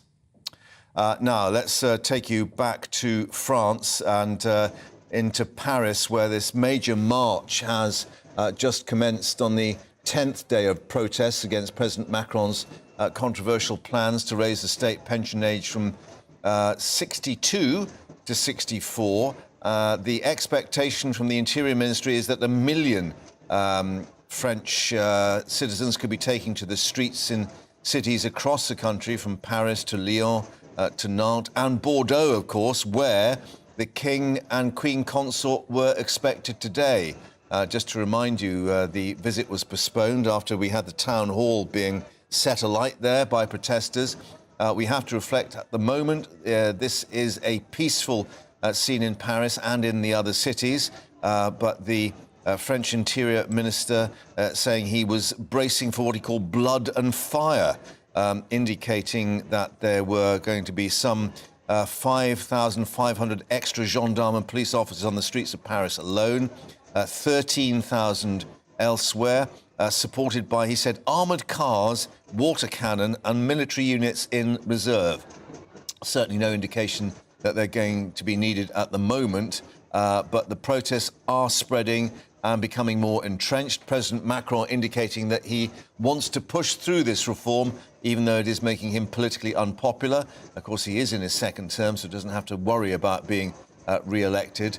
But we'll update you on these scenes and, of course, the picture elsewhere in France too.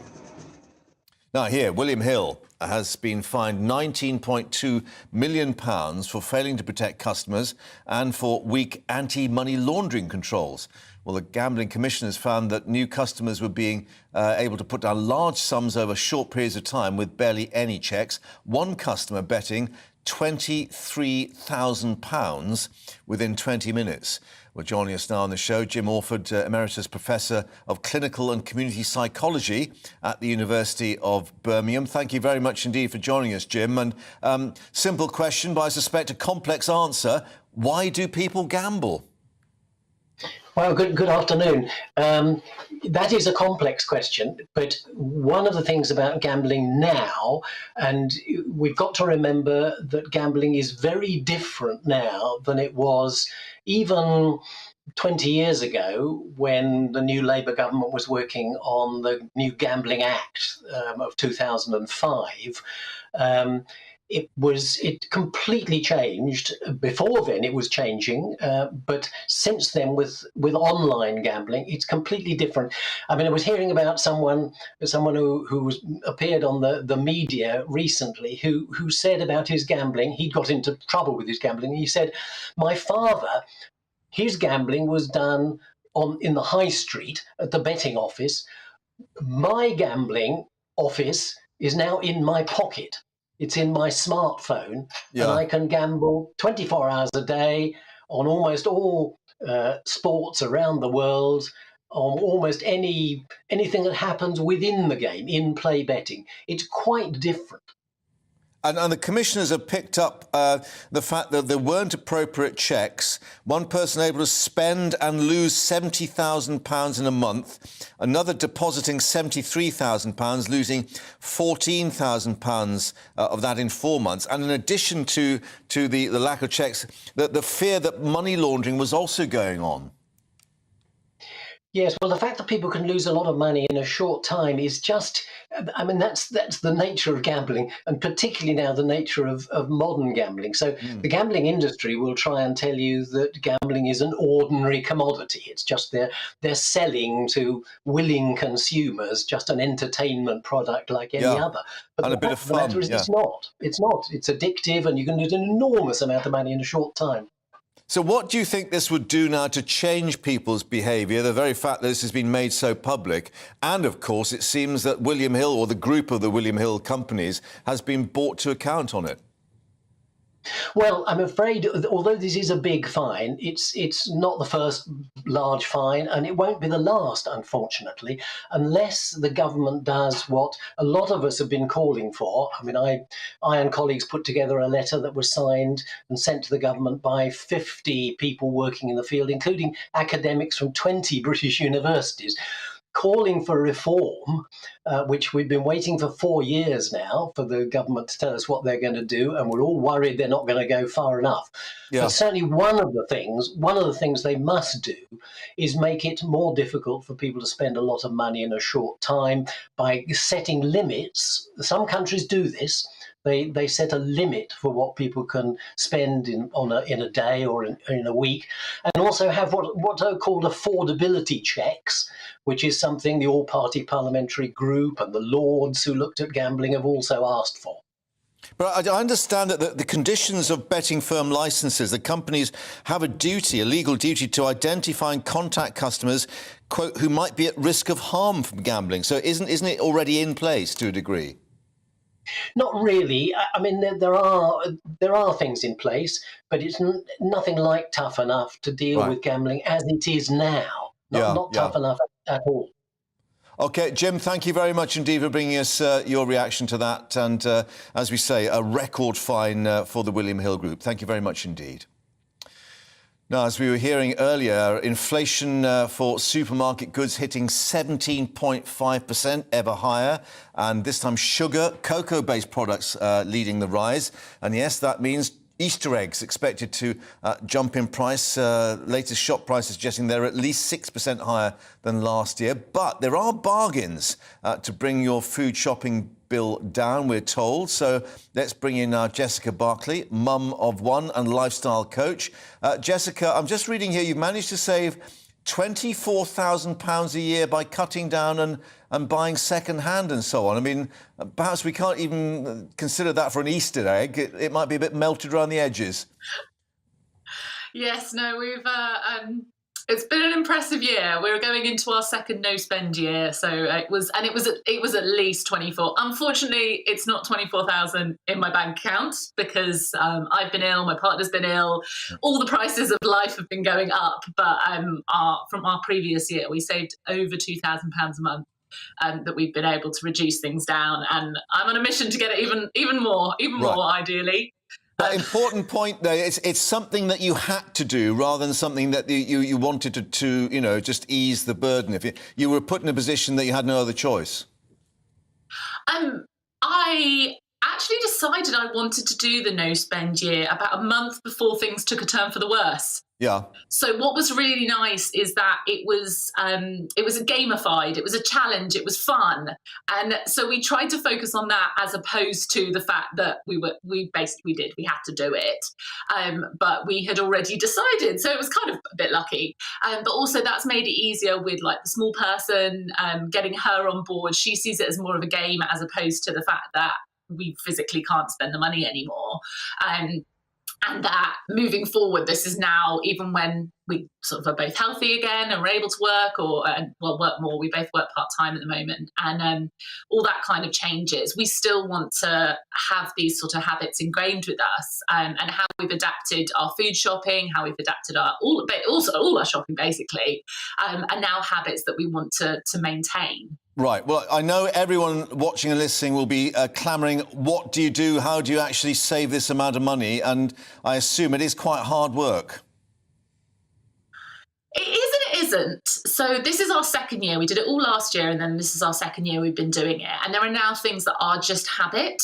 I've become a lot more aware of how I'm being sold to as a consumer. So you get those displays on the end of the aisles and you think, oh, that must be the special offer, and often it isn't. We don't realise that a lot of supermarkets, they will sell the prime location. So the brand has bought to be in that prime location. They're not put there because they're the best deal. So I've become a lot more aware of things like that. And again, how I'm sold to on social media, how I'm sold to on TV, any kind of advertising, I've become very interested in and a lot more aware of it. Which has become great. I'm getting better at marketing my own business as well because of it. Yeah, so I mean, you're talking about psychology and taking them on at their own game then? Yes, so one of the really interesting ones that I found out a couple of months ago was that often the healthier stuff is near the shop door. Because once you've got healthier products in your trolley, you are much more likely to buy the treats and the ice creams and the chocolate. So I now do the treat section. If I need to get anything from those aisles, I will do that first. So I'm like, I haven't lined my sort of that good, you feel all those good feeling. Oh, I've got bananas, I've got apples, I've got some carrots.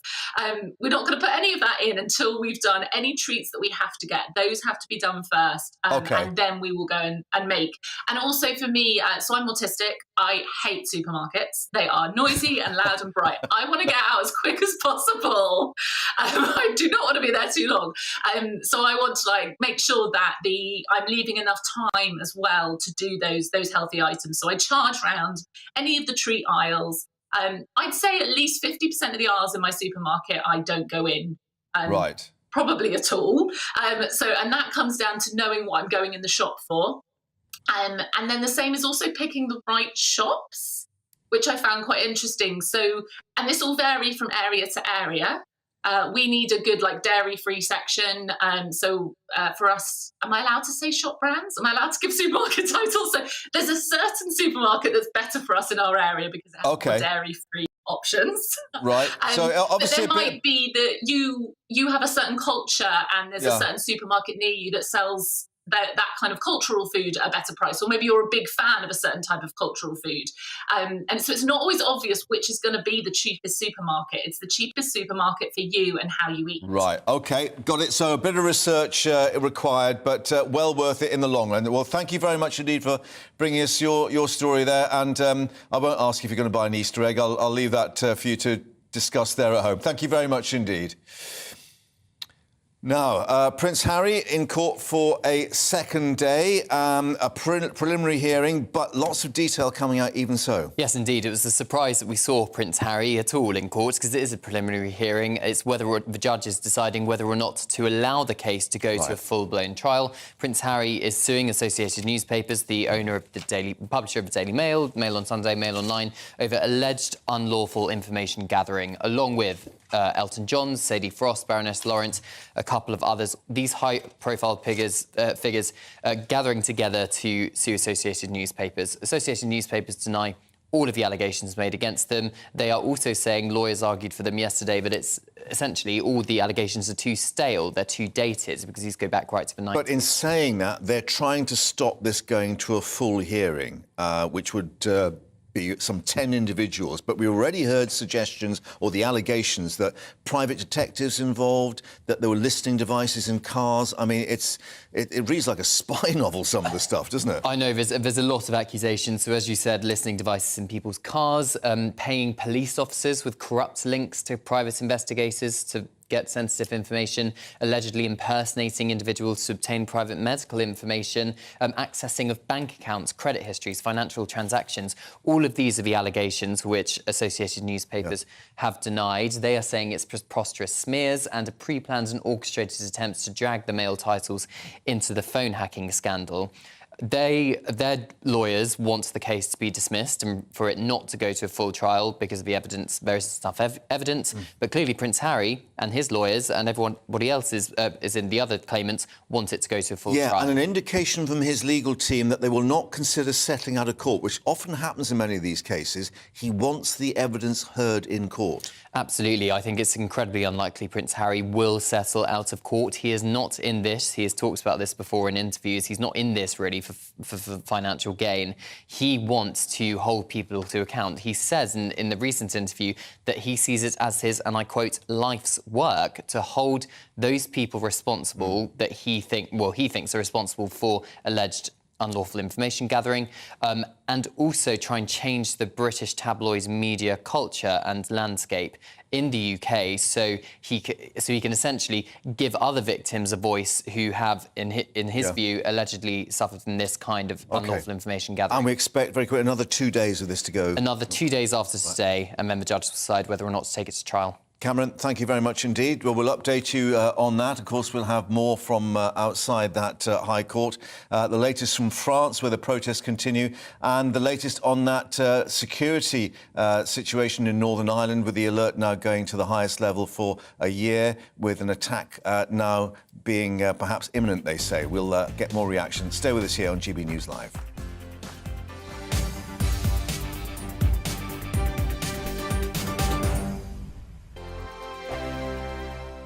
I joined GB News because I was sick and tired of not hearing my views being represented, not just mine, but so many people that I knew and spoke to. I just couldn't get my voice out there. I couldn't say anything. I couldn't do anything. Whatever the narrative was, I kind of had to follow it. GB News is there to provide a voice for those who have been ignored by the establishment media. We think different things. We've got a different style. GB News is here to be optimistic and positive about the future. It's real kind of dynamic and flowing, with the audience very much at the heart of it, like a big family.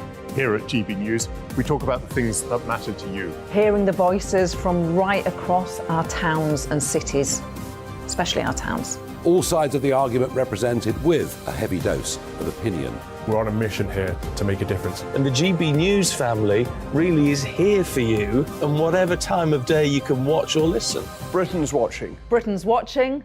We're proud to be GB News, The People's Channel, Britain's news channel. Hello, I'm Michelle Dewberry, and you can join me every weekday 6 till 7 on Dubes and Co. You're an inspiration to us all. Clip that bit up. Well, you are. That's my ringtone. My political ambitions those days are gone, I can tell you. She's only teasing. Go on. He's probably going to want to lay down now. I'll give him 2 minutes to have one. Let's respectfully disagree. That's what we like on Dubes and Co. Come and join us. GB News, The People's Channel. Michelle Dewberry, weekday evenings at 6 o'clock.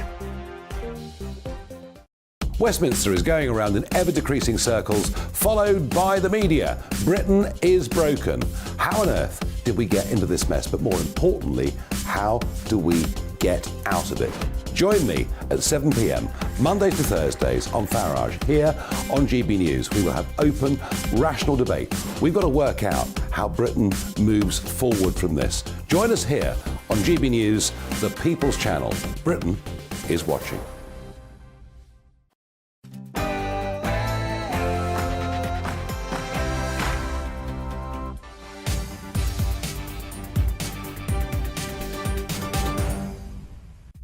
It's 2 o'clock. A very good afternoon. You're with GB News Live with me, Mark Longhurst. And coming up for you shortly with the latest on the rebellion against the government's illegal migration bill. But also we've got coming up the situation in Scotland, because we have Humza Yousaf, the new leader of the SNP, set to be confirmed as Scotland's First Minister shortly. We'll have the latest from Edinburgh. Also, thousands of Afghan refugees currently living in UK hotels after fleeing the Taliban's takeover in August 2021, reportedly set to be forced out to move out. So, having already experienced trauma and upheaval, should they now be put at risk of being homeless? Also, gambling company William Hill hit with a penalty of £19.2 million. The Gambling Commission finding they'd failed to protect customers. In one case, able to gamble £23,000 in just 20 minutes. More reaction on that. Before all that, latest news headlines coming up with Tamsin.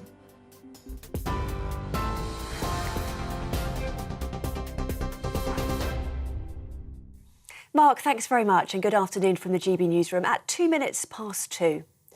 MI5 has increased its terrorism threat level in Northern Ireland from substantial to severe, meaning an attack is highly likely. In a statement, Northern Ireland Minister Chris Heaton-Harris says an increase in terrorist-related activity in recent months has targeted police officers and put lives at risk. It comes roughly a year after Britain lowered the threat level for Northern Ireland to substantial for the first time in more than a decade. Record small boat crossings, soaring grocery bills and post-Brexit arrangements for Northern Ireland are just some of the issues the Prime Minister will be grilled on later today. This will be the second time Rishi Sunak answers questions from the Liaison Committee on his policies and performance. He'll be asked about the recently proposed budget plans, the economy and that Windsor framework. He'll also be questioned on the small boats crisis amid a Tory rebellion over the illegal migration bill. Nicola Sturgeon has officially tendered her resignation to the King as Scotland's First Minister. The vote for her replacement will happen today, with Humza Yousaf, the new leader of the SNP, set to be her successor.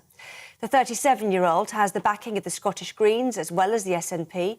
Party critics have said Mr Yousaf has the wrong priorities for Scotland, focusing on independence instead of issues like the NHS and the cost of living crisis. Scottish Shadow Health Secretary Dr Sandesh Gulhane doesn't think he'll deliver for the people of Scotland. He's also somebody who claims to be the first activist, who claims to be somebody who wants independence over everything else. He's not focused on the day job. He's not focused on the things that he should be doing. And he talks up a divisive referendum when really what we need is somebody to concentrate on things like the NHS. So what we are seeing is an SNP party who are split.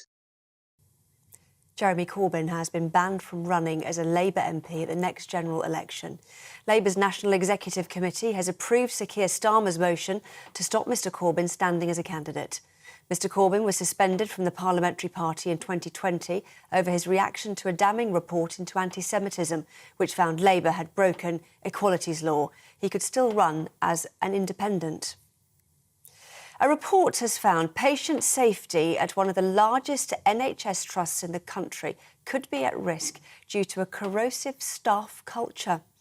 Workers at the University Hospital's Birmingham Trust told a local care board about mafia-like behaviour within senior leaders, calling them coercive and describing them as callous. The Trust has denied allegations staff said they'd held in a fear of retribution if concerns were raised. It follows the death of a junior doctor whose father called the Trust a hypocritical environment to work in. Prince Harry is at the High Court in London for day 2 of preliminary hearings over multiple privacy claims against the publishers of the Daily Mail. The Duke of Sussex is among a high-profile group, including Sadie Frost and Sir Elton John, who are launching legal action against associated newspapers. Yesterday, the court heard how alleged unlawful actions of the newspaper group forced Prince Harry to cut off his friends. Associated Newspapers denies the allegations, which include hiring private investigators to record private phone calls. Belarus says it'll host Russian tactical nuclear weapons after years of pressure from US and NATO allies to change its political direction. Ukraine's neighbour defended its decision to cooperate with Russia, saying its capital has been forced to strengthen its security in the face of rising risk from the West. Belarus says the Russian nuclear plans, announced by President Putin over the weekend, would not break international nuclear agreements, as Belarus itself would not have control over the weapons. Grocery bills may increase by more than £800 a year per household as UK grocery inflation hits a new record high. The British Retail Consortium says the rising price of sugar, coupled with high manufacturing costs, has contributed to price hikes for chocolate, sweets and fizzy drinks. The price of Easter eggs alone have gone up 6% since last year. Meanwhile, analyst Kantar shows supermarket inflation has risen from 17.1% to a record 17.5%, adding up to £837 a year to bills. Schools in England could face further strike action if a pay agreement can't be met, disrupting students' exams. The National Education Union has recommended its members vote to reject a new pay offer from the government and refuse to rule out strike action during the exam period. Pay disputes are ongoing, with teachers striking in February and earlier this month. Downing Street said it would be hugely disappointing if strike action disrupted exams for England's school children. This is GB News. More from me in a while. Now, though, it's back to Mark.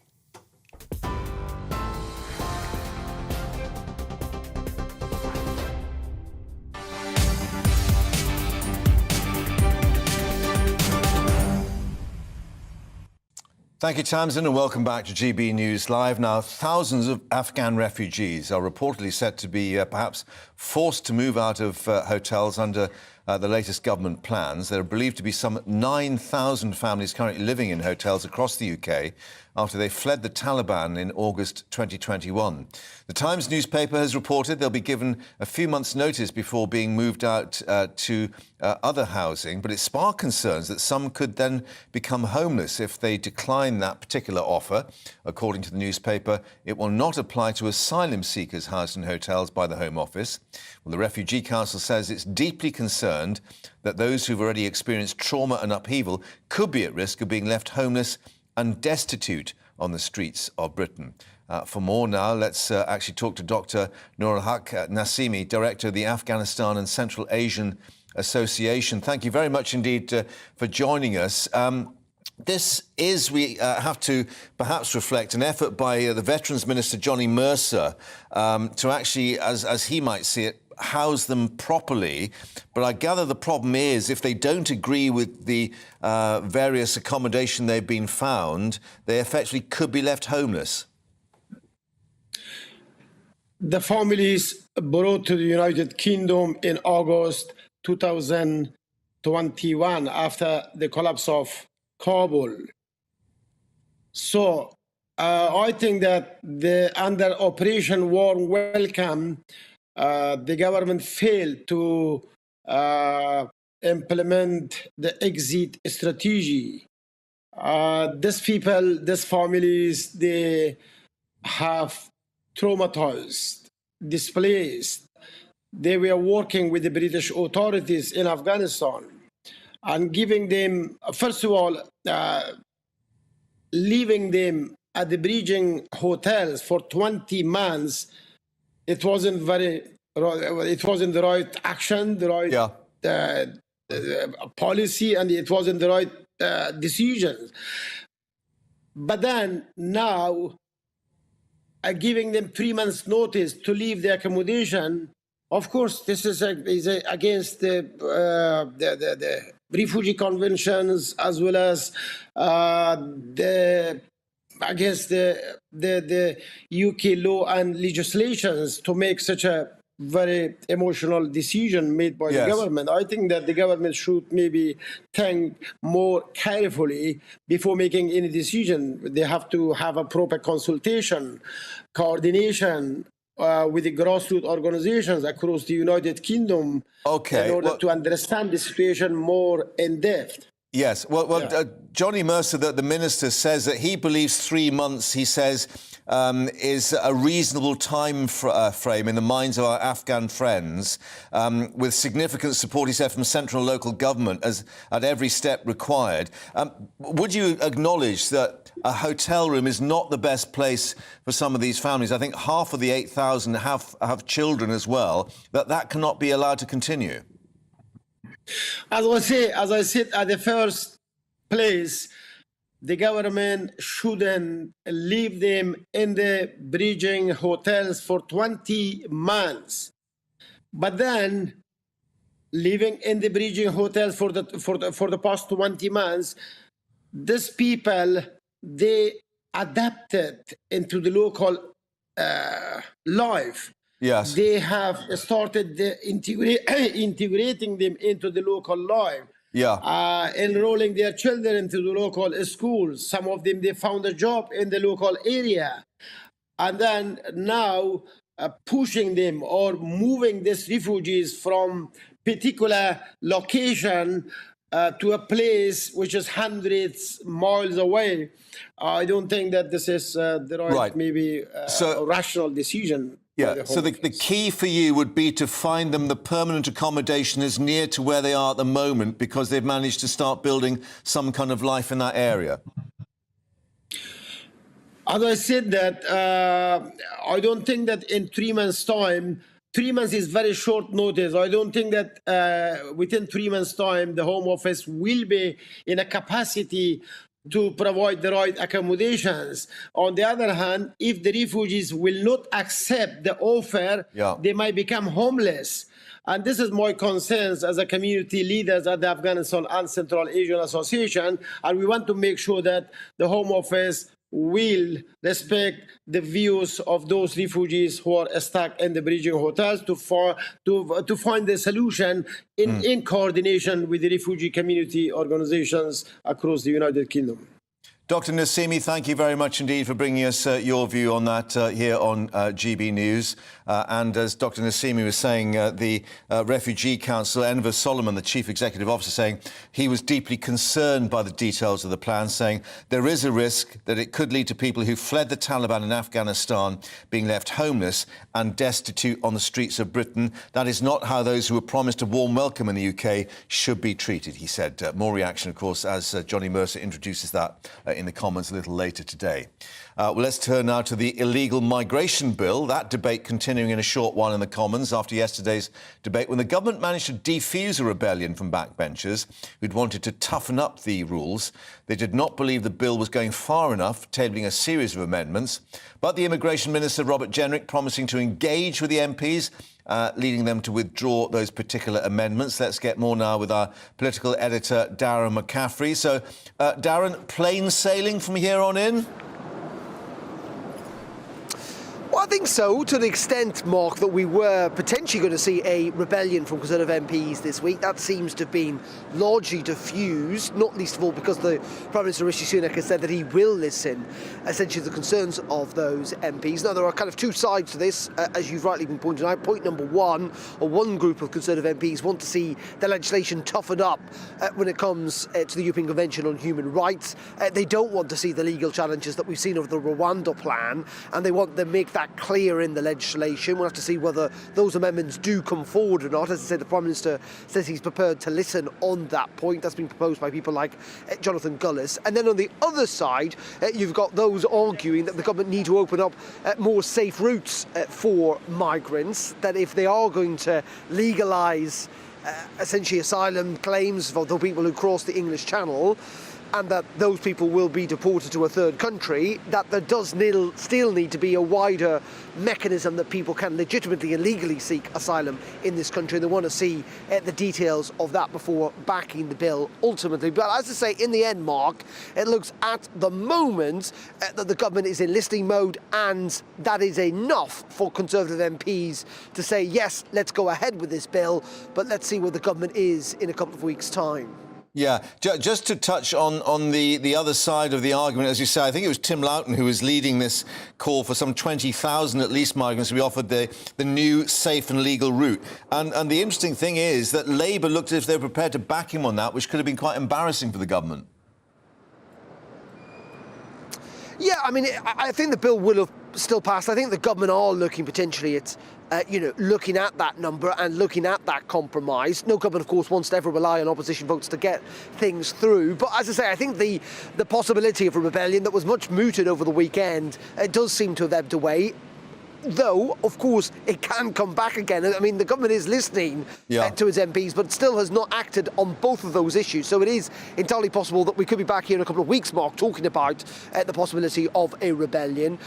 But, talking to Number 10, I think they're in the mood for compromise. What they do not want to do is see this bill struck down, particularly by their own MPs, given how important Rishi Sunak has put kind of stopping the boat at the centre of this year's policy changes for the Conservative Party, and indeed kind of slightly instrumental for winning the next general election.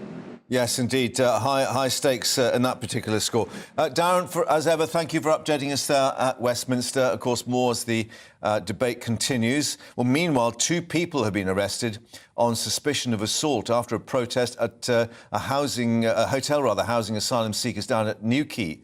Devon and Cornwall police saying around 20 protesters and 150 what they termed counter-protesters involved in the demonstration at the weekend. Our South West of England reporter Jeff Moody has the story for us. How do you live with yourself? Let the fascists go and you nick someone? Newquay 2023. The surfers' paradise lost for the time being. Since some 200 migrants moved into the Beresford Hotel on the seafront, it's been a town on guard and divided. Those divisions now getting personal, getting angry, getting violent. People here, I don't even know who they are, hurling abuse at locals, calling them fascists. Basically, it's caused a lot of unrest in the town, a lot of conflict. It's done a lot. It's not done very well for Newquay. We've got a huge homeless problem in Newquay. We've got a huge homeless problem, and we've got people locals that are, having a hard enough time as it is with the present living day crisis that's going on. Homeless like this man. I've been on the streets 20 years, and at the end of the day, they've been here 10 minutes or however long it took for them to get over here and then get on the register to be put into accommodation straight away with benefits and a phone and 3 meals a day and fed. And I think, what about the people? What about the servicemen that are out there that fought for our country? What about people that haven't got enough money to survive anymore? The whole debate about where to house refugees, or in fact whether they are refugees at all or whether they're economic migrants, is one that now, for the people of Newquay, is beginning to sound personal. And it ties in with the whole issue of the cost of living. People here are finding life very tough at the moment, and it's getting emotional. So we all should stick together as part of a team. It's not fair. It causes depression. But the thing is, the police are not helping at the minute with people that are depressed. And I'm suffering with depression myself. Sorry, I might get upset. It feels too much for some. It feels they're losing their town. Some tell me they're afraid to speak up for fear of being called a fascist. Others tell me Cornwall's a welcoming county. Refugees welcome here, one and all. My family had to live like they have to live, I'd get in a boat and risk it. I really would. In a statement, Newquay's MP Steve Double said, "What is deeply regrettable is that many of the people from both sides are not Newquay residents and travelled into the area in order to protest. I don't believe these people are reflective of the vast majority of people who live and work in Newquay, who, in my experience, have been incredibly tolerant of the whole situation. The divisions are certainly deep, the wounds raw. The hope is they can heal before the tourist season begins and Newquay can start surfing once more." Jeff Moody, GB News. Well, let's get more now live with Jeff in Newquay. Jeff, very interesting reflection there from the MP on the situation. Have you managed to talk to any of those in the hotel itself to get their assessment of the picture down there? Not in the hotel itself, no, but I have been able to speak to people during on the streets during the day on Sunday. I mean, there's a general feeling from all concerned that the heat needs to be taken out of this situation. We heard both sides of the argument in my report there, that some people saying, well, you know, this is about Cornwall welcoming people, one for all, which is the motto for Cornwall. Everybody should be allowed here. But other people saying, look, we're worried about our children. We're worried about girls that are now taking self-defense classes here because they feel vulnerable in their own town. And then you add to that mix the whole business of people being bussed in, which is what we saw a lot of on Sunday. People being bussed in, wearing masks, wearing balaclavas, calling everybody a fascist. I tried to get interviews with them. I was told they wouldn't speak to a fascist like me. I'm not sure they understand what a fascist is, but the fact of the matter is that there is a lot of heat in this, and people in Newquay have just had enough. The cost of living crisis itself is making life incredibly tough for them at the moment, and then added to that, they're finding themselves at the centre of this huge argument that's getting more and more divided, more and more heated as we're going on. But as you say, I was speaking to some of the people from the Beresford Hotel that say to me, you know, that they're very confused as to why it's causing such a problem. They're saying, look, you know, we're not rapists, we're not going around attacking your women, we're just here because this is where we've been told to go. This is where they've told us to go. Steve Double, the MP down here, is now saying that he's working very hard to move them to a different location, one that isn't quite so prominent in the town, one that isn't quite at the heart of the tourist industry that's going on here.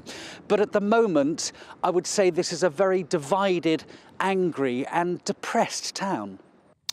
Jeff, thank you very much indeed for updating us there in Newquay. And of course, one wonders how that is reflected in other seaside towns and towns across Britain, of course, given this problem at the moment. But thanks for updating us there in Cornwall. Now, the Prime Minister, Rishi Sunak, in the hot seat this afternoon, making a second appearance before the Liaison Committee. That brings together all of the House of Commons Select Committee chairs, the experts, if you like. It's headed by Sir Bernard Jenkin, who's questioned the Prime Minister on his performance and policies 3 times a year. And this time round, expected on the budget and economic issues, migrants arriving on small boats and perhaps all the issues of housing them in hotels, and the Windsor Framework too, the agreement with the EU. Let's get more with our senior political commentator Nigel Nelson and how the Prime Minister is faring, because certainly from his own party, he's had a bit of a thumbs up for his performance in these past weeks. Yes, he has. And the one difference, I think, between him and Boris Johnson is that Rishi Sunak really does his homework. So you can imagine he's been spending a lot of time working out what he might be asked by the various select committee chairs. And I'm sure he would actually get an easier ride than, say, Sir Bernard Jenkin gave Boris Johnson at the Privileges Committee. Yeah, which obviously was quite forensic and called Boris Johnson to account. But there was an interesting assessment, of course, by Sir Liam Fox on the current government and how under-promising and over-delivering was actually making life a bit easier for all these MPs. Yes, I mean, I think that probably this is kind of Rishi Sunak's mantra. I mean, he set himself sort of 5 tests by which the electorate should judge him, and when you actually look at the tests, they're not terribly onerous. It's things like halving inflation by the end of the year, which is almost certain to happen anyway, regardless of what the government does. I think he's in a slightly more tricky position by promising to stop small boats, because he seems to be saying, look, I'm going to stop all the small boats. And whatever he does, that feels like an impossibility. And I'm sure one of the things that will come up at the liaison committee this afternoon will be the whole small boats issue. Yeah, and I guess the legacy issues from that, as we've just been discussing there with Jeff Moody down in Newquay, in terms of the hotels who are, trying to cope with the social pressures in these towns. And also we've got Johnny Mercer in the Commons now trying to introduce these measures as regards the Afghan migrants, or those who were brought in 2021. So a lot of sort of social pressures, if you like, that the Prime Minister is having to deal with. Yes, I think so. And, I mean, Jeff was talking about Newquay. I mean, there are other seaside resorts around the country which are also facing problems. I know that down in Eastbourne, they've got 5 hotels which now have migrants in them. And although there haven't been protests there, and in fact, everyone is keeping what's going on there somewhat under wraps, what the locals are worried about is what happens come the holiday season, which they rely on. When several hotels are full, will that discourage tourists from coming? Those are the kind of issues that come up. And again, because MPs can ask absolutely anything at these hearings, that may well come up too. And last thought, Nigel, clearly with inflation still riding high, the Bank of England governor having to speak to the Treasury Committee, I guess there are those MPs that are going to challenge him on our economic position too. Yes, and there'll be questions. Certainly, there'll be questions on the budget. Is he going in the right direction? MPs will want to know about what exactly he's doing, or what more he is doing about the cost of living crisis. So these are all issues that Rishi Sunak will have to face. But I'm sure he's been preparing very hard for them. A man who does his homework, as of course you do. Nigel, for the moment, thank you very much indeed. We'll speak to you again soon. Thank you. Coming up, we'll be heading north of the border to Edinburgh, because Humza Yousaf is expected to be elected as Scotland's First Minister. There may be others, though, who want the job. We'll be reflecting on that. We'll be bringing it all live for you here. Stay with us.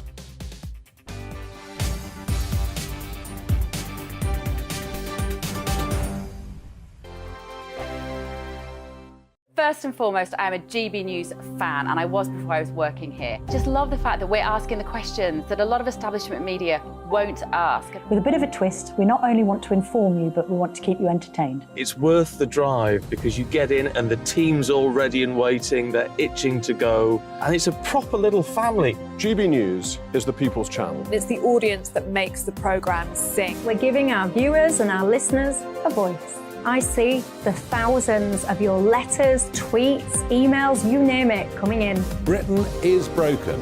How on earth did we get into this mess? But more importantly, how do we get out of it? The establishment had their chance. Now we're here to represent you. It's time for something different. It's time for GB News. I'm very patriotic. I believe in Britain. Our best days lie ahead. Britain's watching. Britain's watching. Join us here on GB News. The People's Channel. Britain's news channel. Monday to Thursday, 9 p.m. till 11 p.m. Join me, Dan Wootton. I'll bring you the sharpest takes and hottest debates. Do you not believe in prisons? I don't believe in prisons. I'm completely stunned. I guarantee you there'll be no spin, no bias, no censorship. I actually was personally quite offended by it. And no reason to go to bed. So I guess they've always been quite woke. That's Dan Wootton tonight on TV, radio and online. Monday to Thursday from 9 p.m. till 11 p.m. on GB News. The People's Channel, Britain's news channel. I'm Simon Evans. Join me on GB News for Headliners at 11 p.m. What's the scoop? I'll be joined by two of the country's top comedians. That's right. As we take a look at tomorrow's newspapers tonight. We're going to get into trouble. If it's a big story, we'll be covering it. Spill some tea on him. There we go. But we'll also have some fun. I wouldn't stick up a bank. My father didn't love me. So anyway. Headliners every night from 11 on GB News, the People's Channel, Britain's news channel.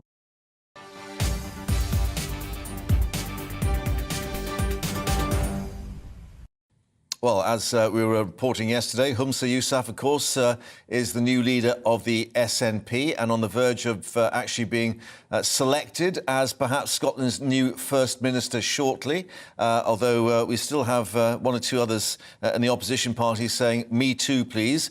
Let's speak now to Lieutenant Colonel Stuart Crawford, once more political commentator and former SNP member.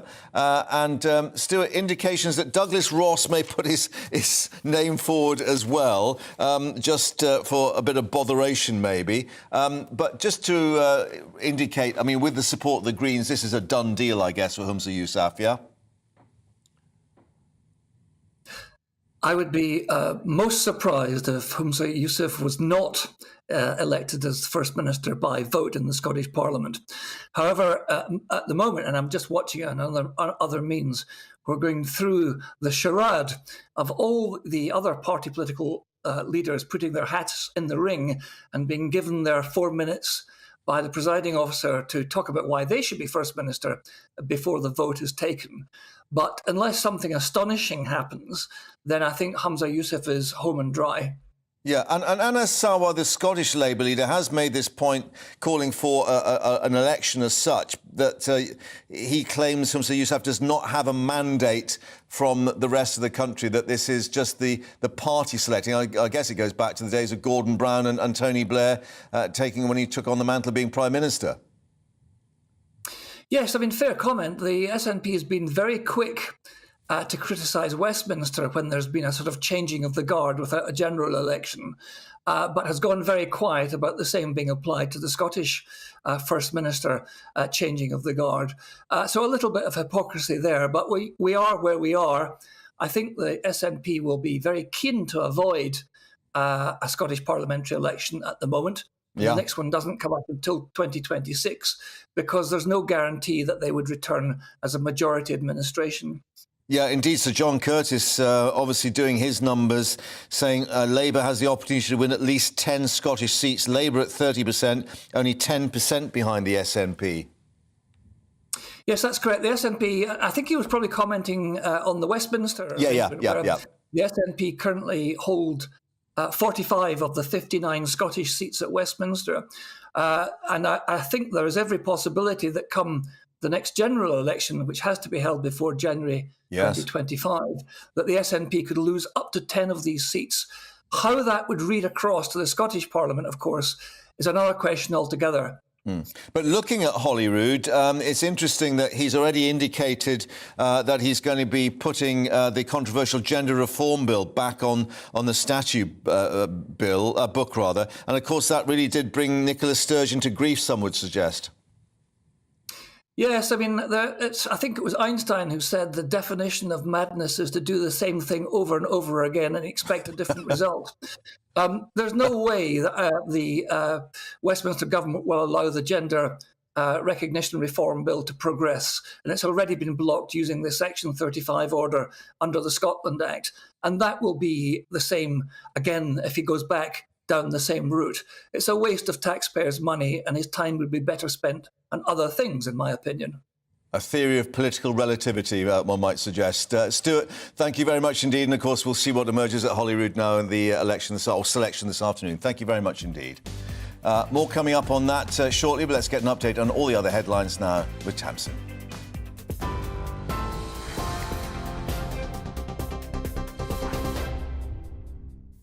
Mark, thank you. Here are the headlines at 2:33. MI5 has increased its terrorism threat level in Northern Ireland from substantial to severe, meaning an attack is highly likely. In a statement, Northern Ireland Minister Chris Heaton-Harris says an increase in terrorist-related activity in recent months has targeted police officers and put lives at risk. It comes roughly a year after Britain lowered the threat level for Northern Ireland to substantial for the first time in more than a decade. Record small boat crossings, soaring grocery bills and post-Brexit arrangements for Northern Ireland are some of the issues senior MPs will grill the Prime Minister on shortly.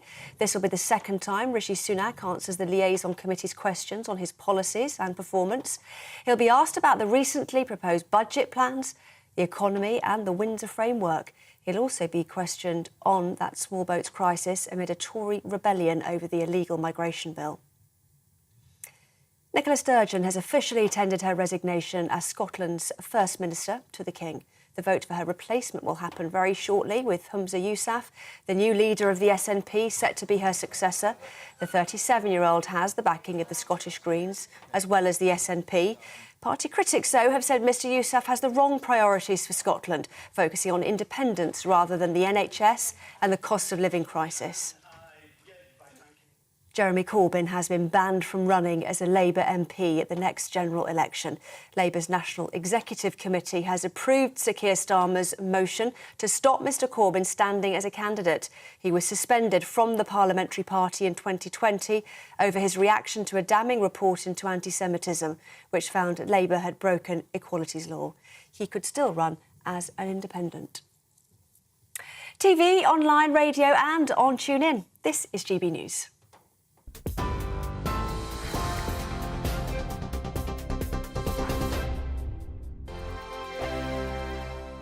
You've probably seen politicians interviewed 1,000 times, but we do it differently. We find out who they really are, we don't shout, we chat, and hopefully we bring a bit of light, not just heat. Did you know Kate Moss? Apparently. Do you have a pair of jeans or a pair of jeans? No, of course I don't. What would I do with them? My friends are like, oh my God, what's she doing now? Join me every Sunday at 6 for Gloria Meets, only on GB News, the People's Channel, Britain's news channel.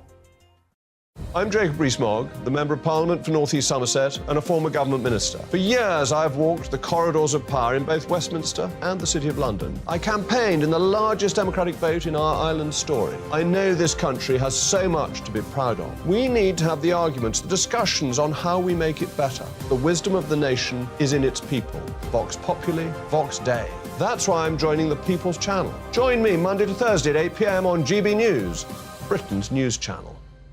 Here on GB News Live, we'll be keeping you in the picture, finding out what's happening across the country and finding out why it matters to you. We'll have the facts fast with our team of reporters and specialist correspondents. Wherever it's happening, we'll be there from 12 noon on TV, radio and online. GB News, the People's Channel, Britain's news channel.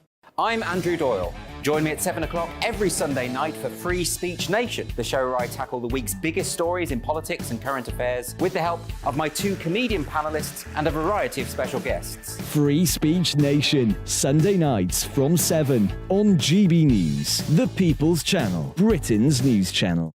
I'm Michael Portillo. Join me on GB News on a Sunday morning for topical discussion, debate, arts and culture, and sometimes even ethical dilemmas. I don't always agree with you, Michael. Michael Portillo, Sundays on GB News, the People's Channel, Britain's news channel.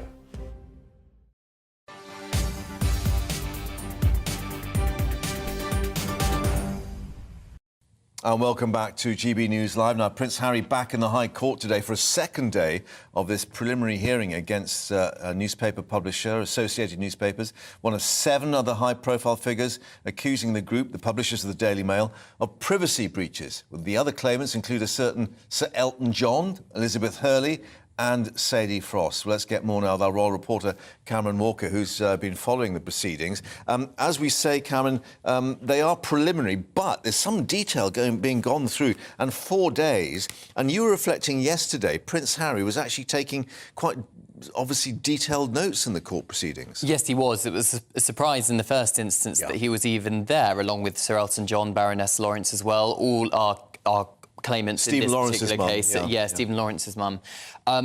And then, of course, because it's only a preliminary trial, preliminary hearings, there's no reason for them to be there. They don't have to give evidence, for example. It was entirely their choice, because the whole point of these 4 days is for the judge to hear what evidence may be given within a trial and then to decide whether or not this case deserves a full trial. But you're right, Prince Harry was writing in his little black notebook, reportedly. Reportedly he was tutting his head and shaking his head at the Associated Newspaper's lawyer's defence of the allegations, which include the planting of secret listening devices inside people's cars, the commissioning of people to listen and record people's telephone calls, payments of police officers with corrupt links to private investigators, Associated Newspapers, who owns the Daily Mail, or publishes the Daily Mail, Mail on Sunday, Mail Online.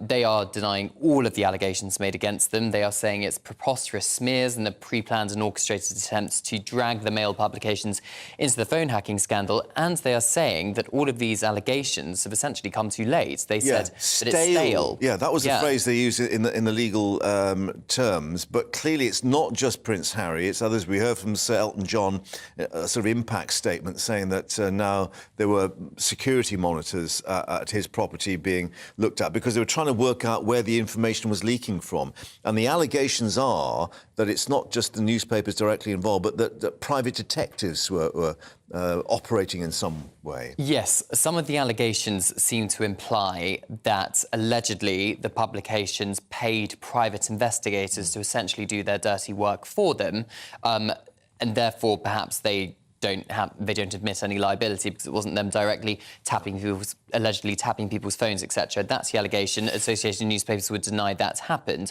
But it's Prince Harry's lawyers were talking about yesterday the fear and paranoia which Prince Harry had because the, let's say, unwanted headlines about Prince Harry over this time period. Prince Harry's lawyer says he had such fear and paranoia because he suspected his inner circle of leaking stuff to the press, because only his inner circle, his close friends and family, would know certain information. Yeah. And he is alleging that it's phone hacking and alleged phone hacking that's... And in terms of this process that's going perhaps to go on for another 2 days, the intimation from his legal team is that they will not consider any kind of deal outside court, that they want the evidence to be gone through. Yes, Prince Harry is quite literally having his day in court here. He sees it, and he has said this in an interview, it's his life's work to hold people in power to account who allegedly have been involved in this case. Cameron, sorry to interrupt. Thank you for that. We're just going to take you to Holyrood now because Humza Yousaf, the new leader of the SNP, is on his feet because we have the selection process going on as First Minister. Let's just listen in to see what he's saying. I will work tirelessly to make sure that is the case. Presiding Officer, I have been privileged to hold ministerial office for over a decade. And in that time, I think it's fair to say I've been tested in what some people, I'm sure most people would agree, are some of the toughest roles in government. And I've never shied away from those responsibilities. In fact, I see it as an honour to be entrusted with them. I've always believed that leadership is about running towards and embracing challenges, rather than shying away from them. We might not be able to achieve everything we want all of the time and all at once, but every day in office is an opportunity to make things a bit better than they were yesterday. And I will always be impatient to go faster.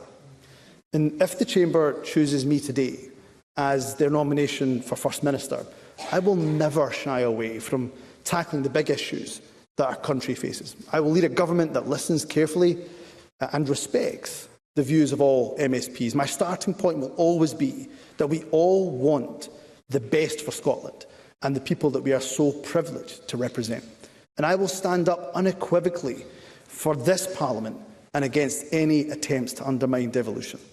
I will work every hour of every day to harness the potential of Scotland and every single person in it. I will place no limits on the ambitions that we have collectively for ourselves, for our country, or indeed for the world that we live in.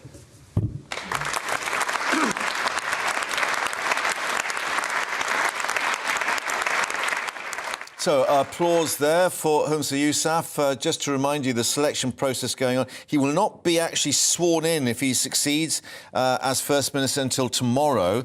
We did have an indication from Douglas Ross, the Tory leader, that he would also put his name forward, but clearly with Well, that's just been suspended, we can tell you there. Indication, of course, that the SNP, with the support of the Greens, will be able to have him put in position, but controversially indicated that he'll put the gender reform bill back on the statute book, which some suggested did for Nicola Sturgeon. We'll see what emerges in the hours ahead there in Holyrood. But let's now look at the economic picture, with food inflation hitting record highs once again. Latest figures suggesting that shoppers could face more than £800 more in their yearly grocery bill. And yes, Easter eggs going up 6% higher than last year. The Bank of England governor has already suggested that gaps in the labour market, or people retiring early, adding to financial pressures. Early retirement causing rising inflation and higher interest rates. Let's get more with our economics and business editor Liam Halligan with On the Money. First of all, let's just look in our shopping basket yet again, because it's painful. And, you know, Easter, everyone's looking at maybe splashing out a little bit, getting those Easter eggs. It's going to hurt, isn't it? There's a general pattern emerging here, Mark, where in general, inflation's on a downward trajectory. Yes, it went up a little bit in March from 10.1 to 10.4%. But almost everyone looking at this situation expects inflation by the end of this year to be much lower than 10%, nearer 5%, as the big spikes in energy prices that we saw after the war in Ukraine kicking off in February last year, spiked heavily last summer. And as we go through this summer, those prices will be much lower, so inflation will come down. But there's lingering food price inflation. Sky-high food prices and increasing food price rises are still hanging around. And that's evident in these numbers that were out today. These numbers are from Kantar, which is a private sector consultancy that monitors food prices. But experts in their field. Oh, absolutely. Highly authoritative. And they say food prices were up 17.5% year on year in March. These are the first numbers that we got in March. I mean, we're not even out the month yet, of course. The February numbers, from the official numbers from the ONS, show that overall inflation, right across everything that we buy, services and goods, was 10.4%. So you can see that food prices there were much, much higher. And according to Kantar, this food price inflation from March 22 to March 2023 means that we're spending, on average, the average family, about £837 more on their food shopping. That's the increase, not the absolute amount. That's huge. You know, for a lot of families, that's your holiday, right? Or that's a lot of treats. That's a lot of your discretionary spending. You're going out spending for a considerable part of the year. And among the basket of goods, it's eggs, milk, dairy, cheese that are the ones that are up most sharply. And interestingly, I've been looking at some other data since I last spoke to you, Mark. The food group that's gone up most over the last year, according to the ONS, is, believe it or not, semi-skimmed milk. Really? Yeah, because you've got to feed the cattle, the price of the feedstock's gone up, the price of transporting the milk's gone up, you've got to then process the milk in an additional way to make it semi-skimmed, 42% higher in February 2023 than February 2022. And you know, we're talking about treats. Easter eggs perhaps going to be 6% more, or 6.6%, some suggesting higher. We've got specific problems. Sugar, Brazil has had its crop of sugar beet and so on hampered by bad weather. Cocoa is more expensive, highest in more than 2 years. That's going to add again to the price pressures at Easter. So one wonders how, you know, Andrew Bailey, the governor of the Bank of England, who's talking to MPs this morning, saying, oh, you know, inflation's going to drop really sharply pretty soon. Andrew Bailey's been talking a lot in recent days, the governor of the Bank of England.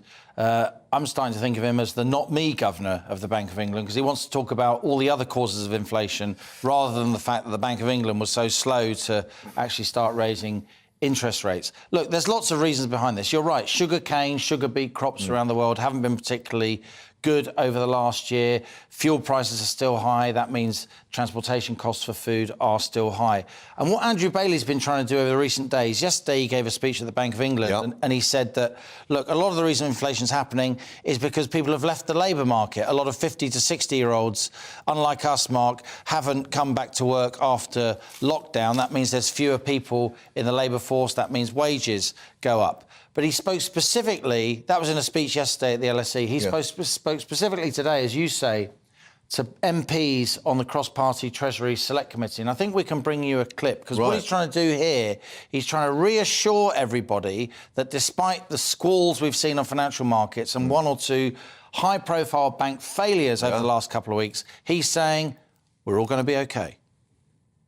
I don't think that any of them, and we've said this, that any of these features cause stress in the UK banking system. I don't think we are at all in the place we were in 2007-8. We're in a very different place to then. But we have to be very vigilant. So if I give you the answer, I don't think there's a problem going forwards. I do not want to give you for a moment the idea that we are not very vigilant, because we are. We are in a period of very heightened, frankly, tension and alertness, and we will go on being vigilant.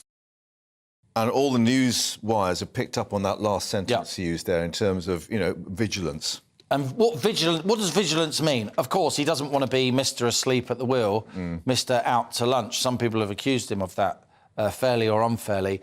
What vigilance means isn't just keeping the Bank of England's eyes on the banking sector as a whole and moving fast if there is a gap that's got to be plugged in, certainly in terms of confidence. Vigilance, I'm afraid, means interest rate rises. Now, I still reckon we're only going to see one more interest rate rise. Oh, you think there is another one in the pipeline? Possibly one more, but because we had that surprise increase in inflation in February. But I can't see interest rates going up much more than 4.25% to 4.5%. Because in the end, it just becomes completely counterproductive. You kill the economy, you crush the recovery, you stamp on those green shoots that we are now seeing in terms of consumer spending, investment, and business sentiment. And the argument was that we only saw a 0.25% rise because of the fears about the banking system, because higher interest rates making their bonds worth less effectively. That's right. So the sort of money pit that they had was worth less. So therefore we could see, another 0.25% just to top out at possibly 4.5%. Because we had this additional increase in inflation. Look, I know it sounds really counterintuitive. Surely if interest rates go up, banks make more money, right? Because they charge us more to the end. Yeah, but they've got to pass some of those interest rate rises on. But mainly, banks have to store a lot of the money that we give them somewhere, and they've been storing it in bonds. And they're told to do that by They were told to do that by the regulators. And the way financial markets work is if interest rates go up, those bonds are worth less on your balance sheet, which makes the bank look weaker. Complicated stuff, but for now at least, it looks as if, as the Bank of England governor says, the UK will ride out any additional concerns about the banking sector. Yeah, despite the heightened tension and alertness. Yeah. Thank you very much for that. And, of course, we'll see what the figures are that tell the tale. Just to alert you that Humza Yousaf is going through that election process in Holyrood at the moment. We'll update you from Edinburgh as those votes come in.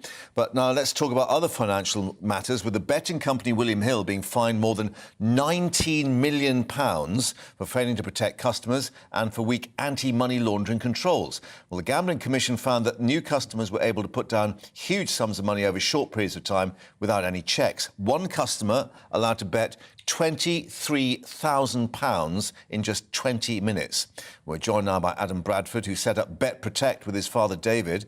Adam's father David jailed for 2 years of fraud after having to steal £50,000 to fund his gambling addiction, now teaching GPs to look for the signs of gambling addiction. Thank you very much indeed for joining us, Adam. And in terms of what the government has done here, I assume that you applaud this action. Yes, I do to a degree. I mean, it's one of the biggest fines that's ever been issued. Of course, if a company does something wrong, we need to do something. But however, I think in this case, there's a broader issue. And we're all sat around, those of us that work with the industry and those who are in the industry, waiting for the government's white paper, which is supposed to be bringing about the new reforms and the new regulation into this sector. And the current regulation is from 2005. Now, back in 2005, you could probably just about open a video or get on the internet on your phone. By now, you can run a whole business from your phone or gamble away all your money on your phone. And I think what this case highlights is where technology and more up-to-date mechanisms and frameworks could have really made a difference. You know, companies have all this data to market to us with as consumers, but they could be using that same technology to track the behaviour of customers, intervene early, to look at risky behaviour, and I think that's where these things fall down. So, yeah, what's happened with William Hill is really symptomatic of a wider issue here. And yes, it's not great for William Hill. I know they've put a lot of things in place since to give it a little bit of balance, but it's always the consumers who end up paying the price. So it's actually the access through, as you say, the technology and social media and the fact that there's no sort of direct check, as there would be maybe someone at a betting counter in the betting shop when you're having a bet on the horses. I mean, it's just interesting. I'm just seeing here that Sir Ian Duncan-Smith, Vice Chair of the All-Parliamentary Group on Gambling-Related Harm, saying a white paper now desperately needed, echoing perhaps what you've just been telling us. 100%. I mean, it's been delayed so many times now that the industry, people working in the support sector like me and everybody else, we need to know which direction this industry is travelling in. And I do think additional affordability and customer checking has to take place. There's other things like advertising, which could do with a reduction, and also putting in place better mechanisms for research and treatment, which is where I'm really interested as someone with the lived experience of this problem. You know, no company wants to fall victim to having issues with customers like my dad or other people. I'm kind of sat here saying, let's just get on with it. Yeah, well, hopefully it might point up the problem and the issue to many other people and obviously avoid them falling into that particular trap. Adam, thank you very much indeed for joining us with your reaction to this. And, of course, we'll see what happens in terms of any white paper. But let's just take you back to Holyrood because we have the process now being carried through of the selection of the new First Minister.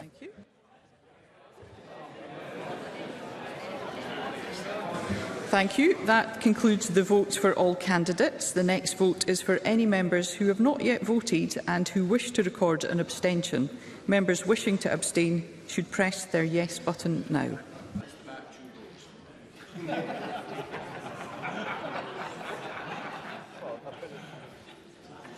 Bit of laughter there and merriment as the process continues. It is, of course, all done by electronics with automated buttons.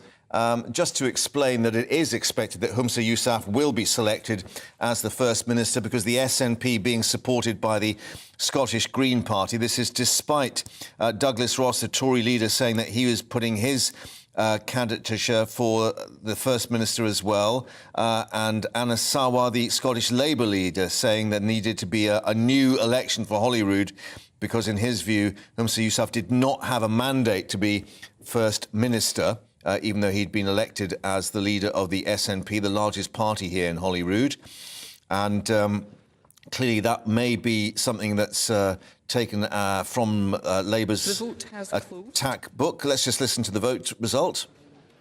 That concludes this round of voting, and there will now be a suspension while the votes are verified. Ah, right. OK. Well, we were hoping for a bit of drama, but no, we are obviously going to get, I think, the tellers checking on those votes. But just to reiterate that he will not be actually sworn in as First Minister until tomorrow. That's despite Nicola Sturgeon actually handing in her resignation to the King technically today.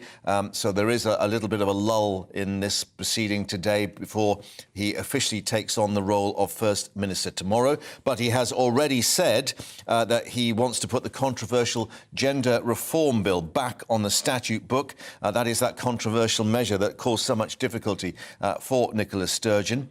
And elsewhere, Sir John Curtis, the election expert, indicating that Labour might have the opportunity to win at least 10 Scottish seats in Westminster at the moment because they were only 10% behind the SNP. So a change perhaps in the political fortunes of the major parties. We'll keep you updated as that continues. Patrick here next for you, having the latest from Edinburgh and, of course, the latest from Westminster too. Back tomorrow slightly earlier because it's Prime Minister's Questions. Plenty more politics to come. Stay with us here on GB News.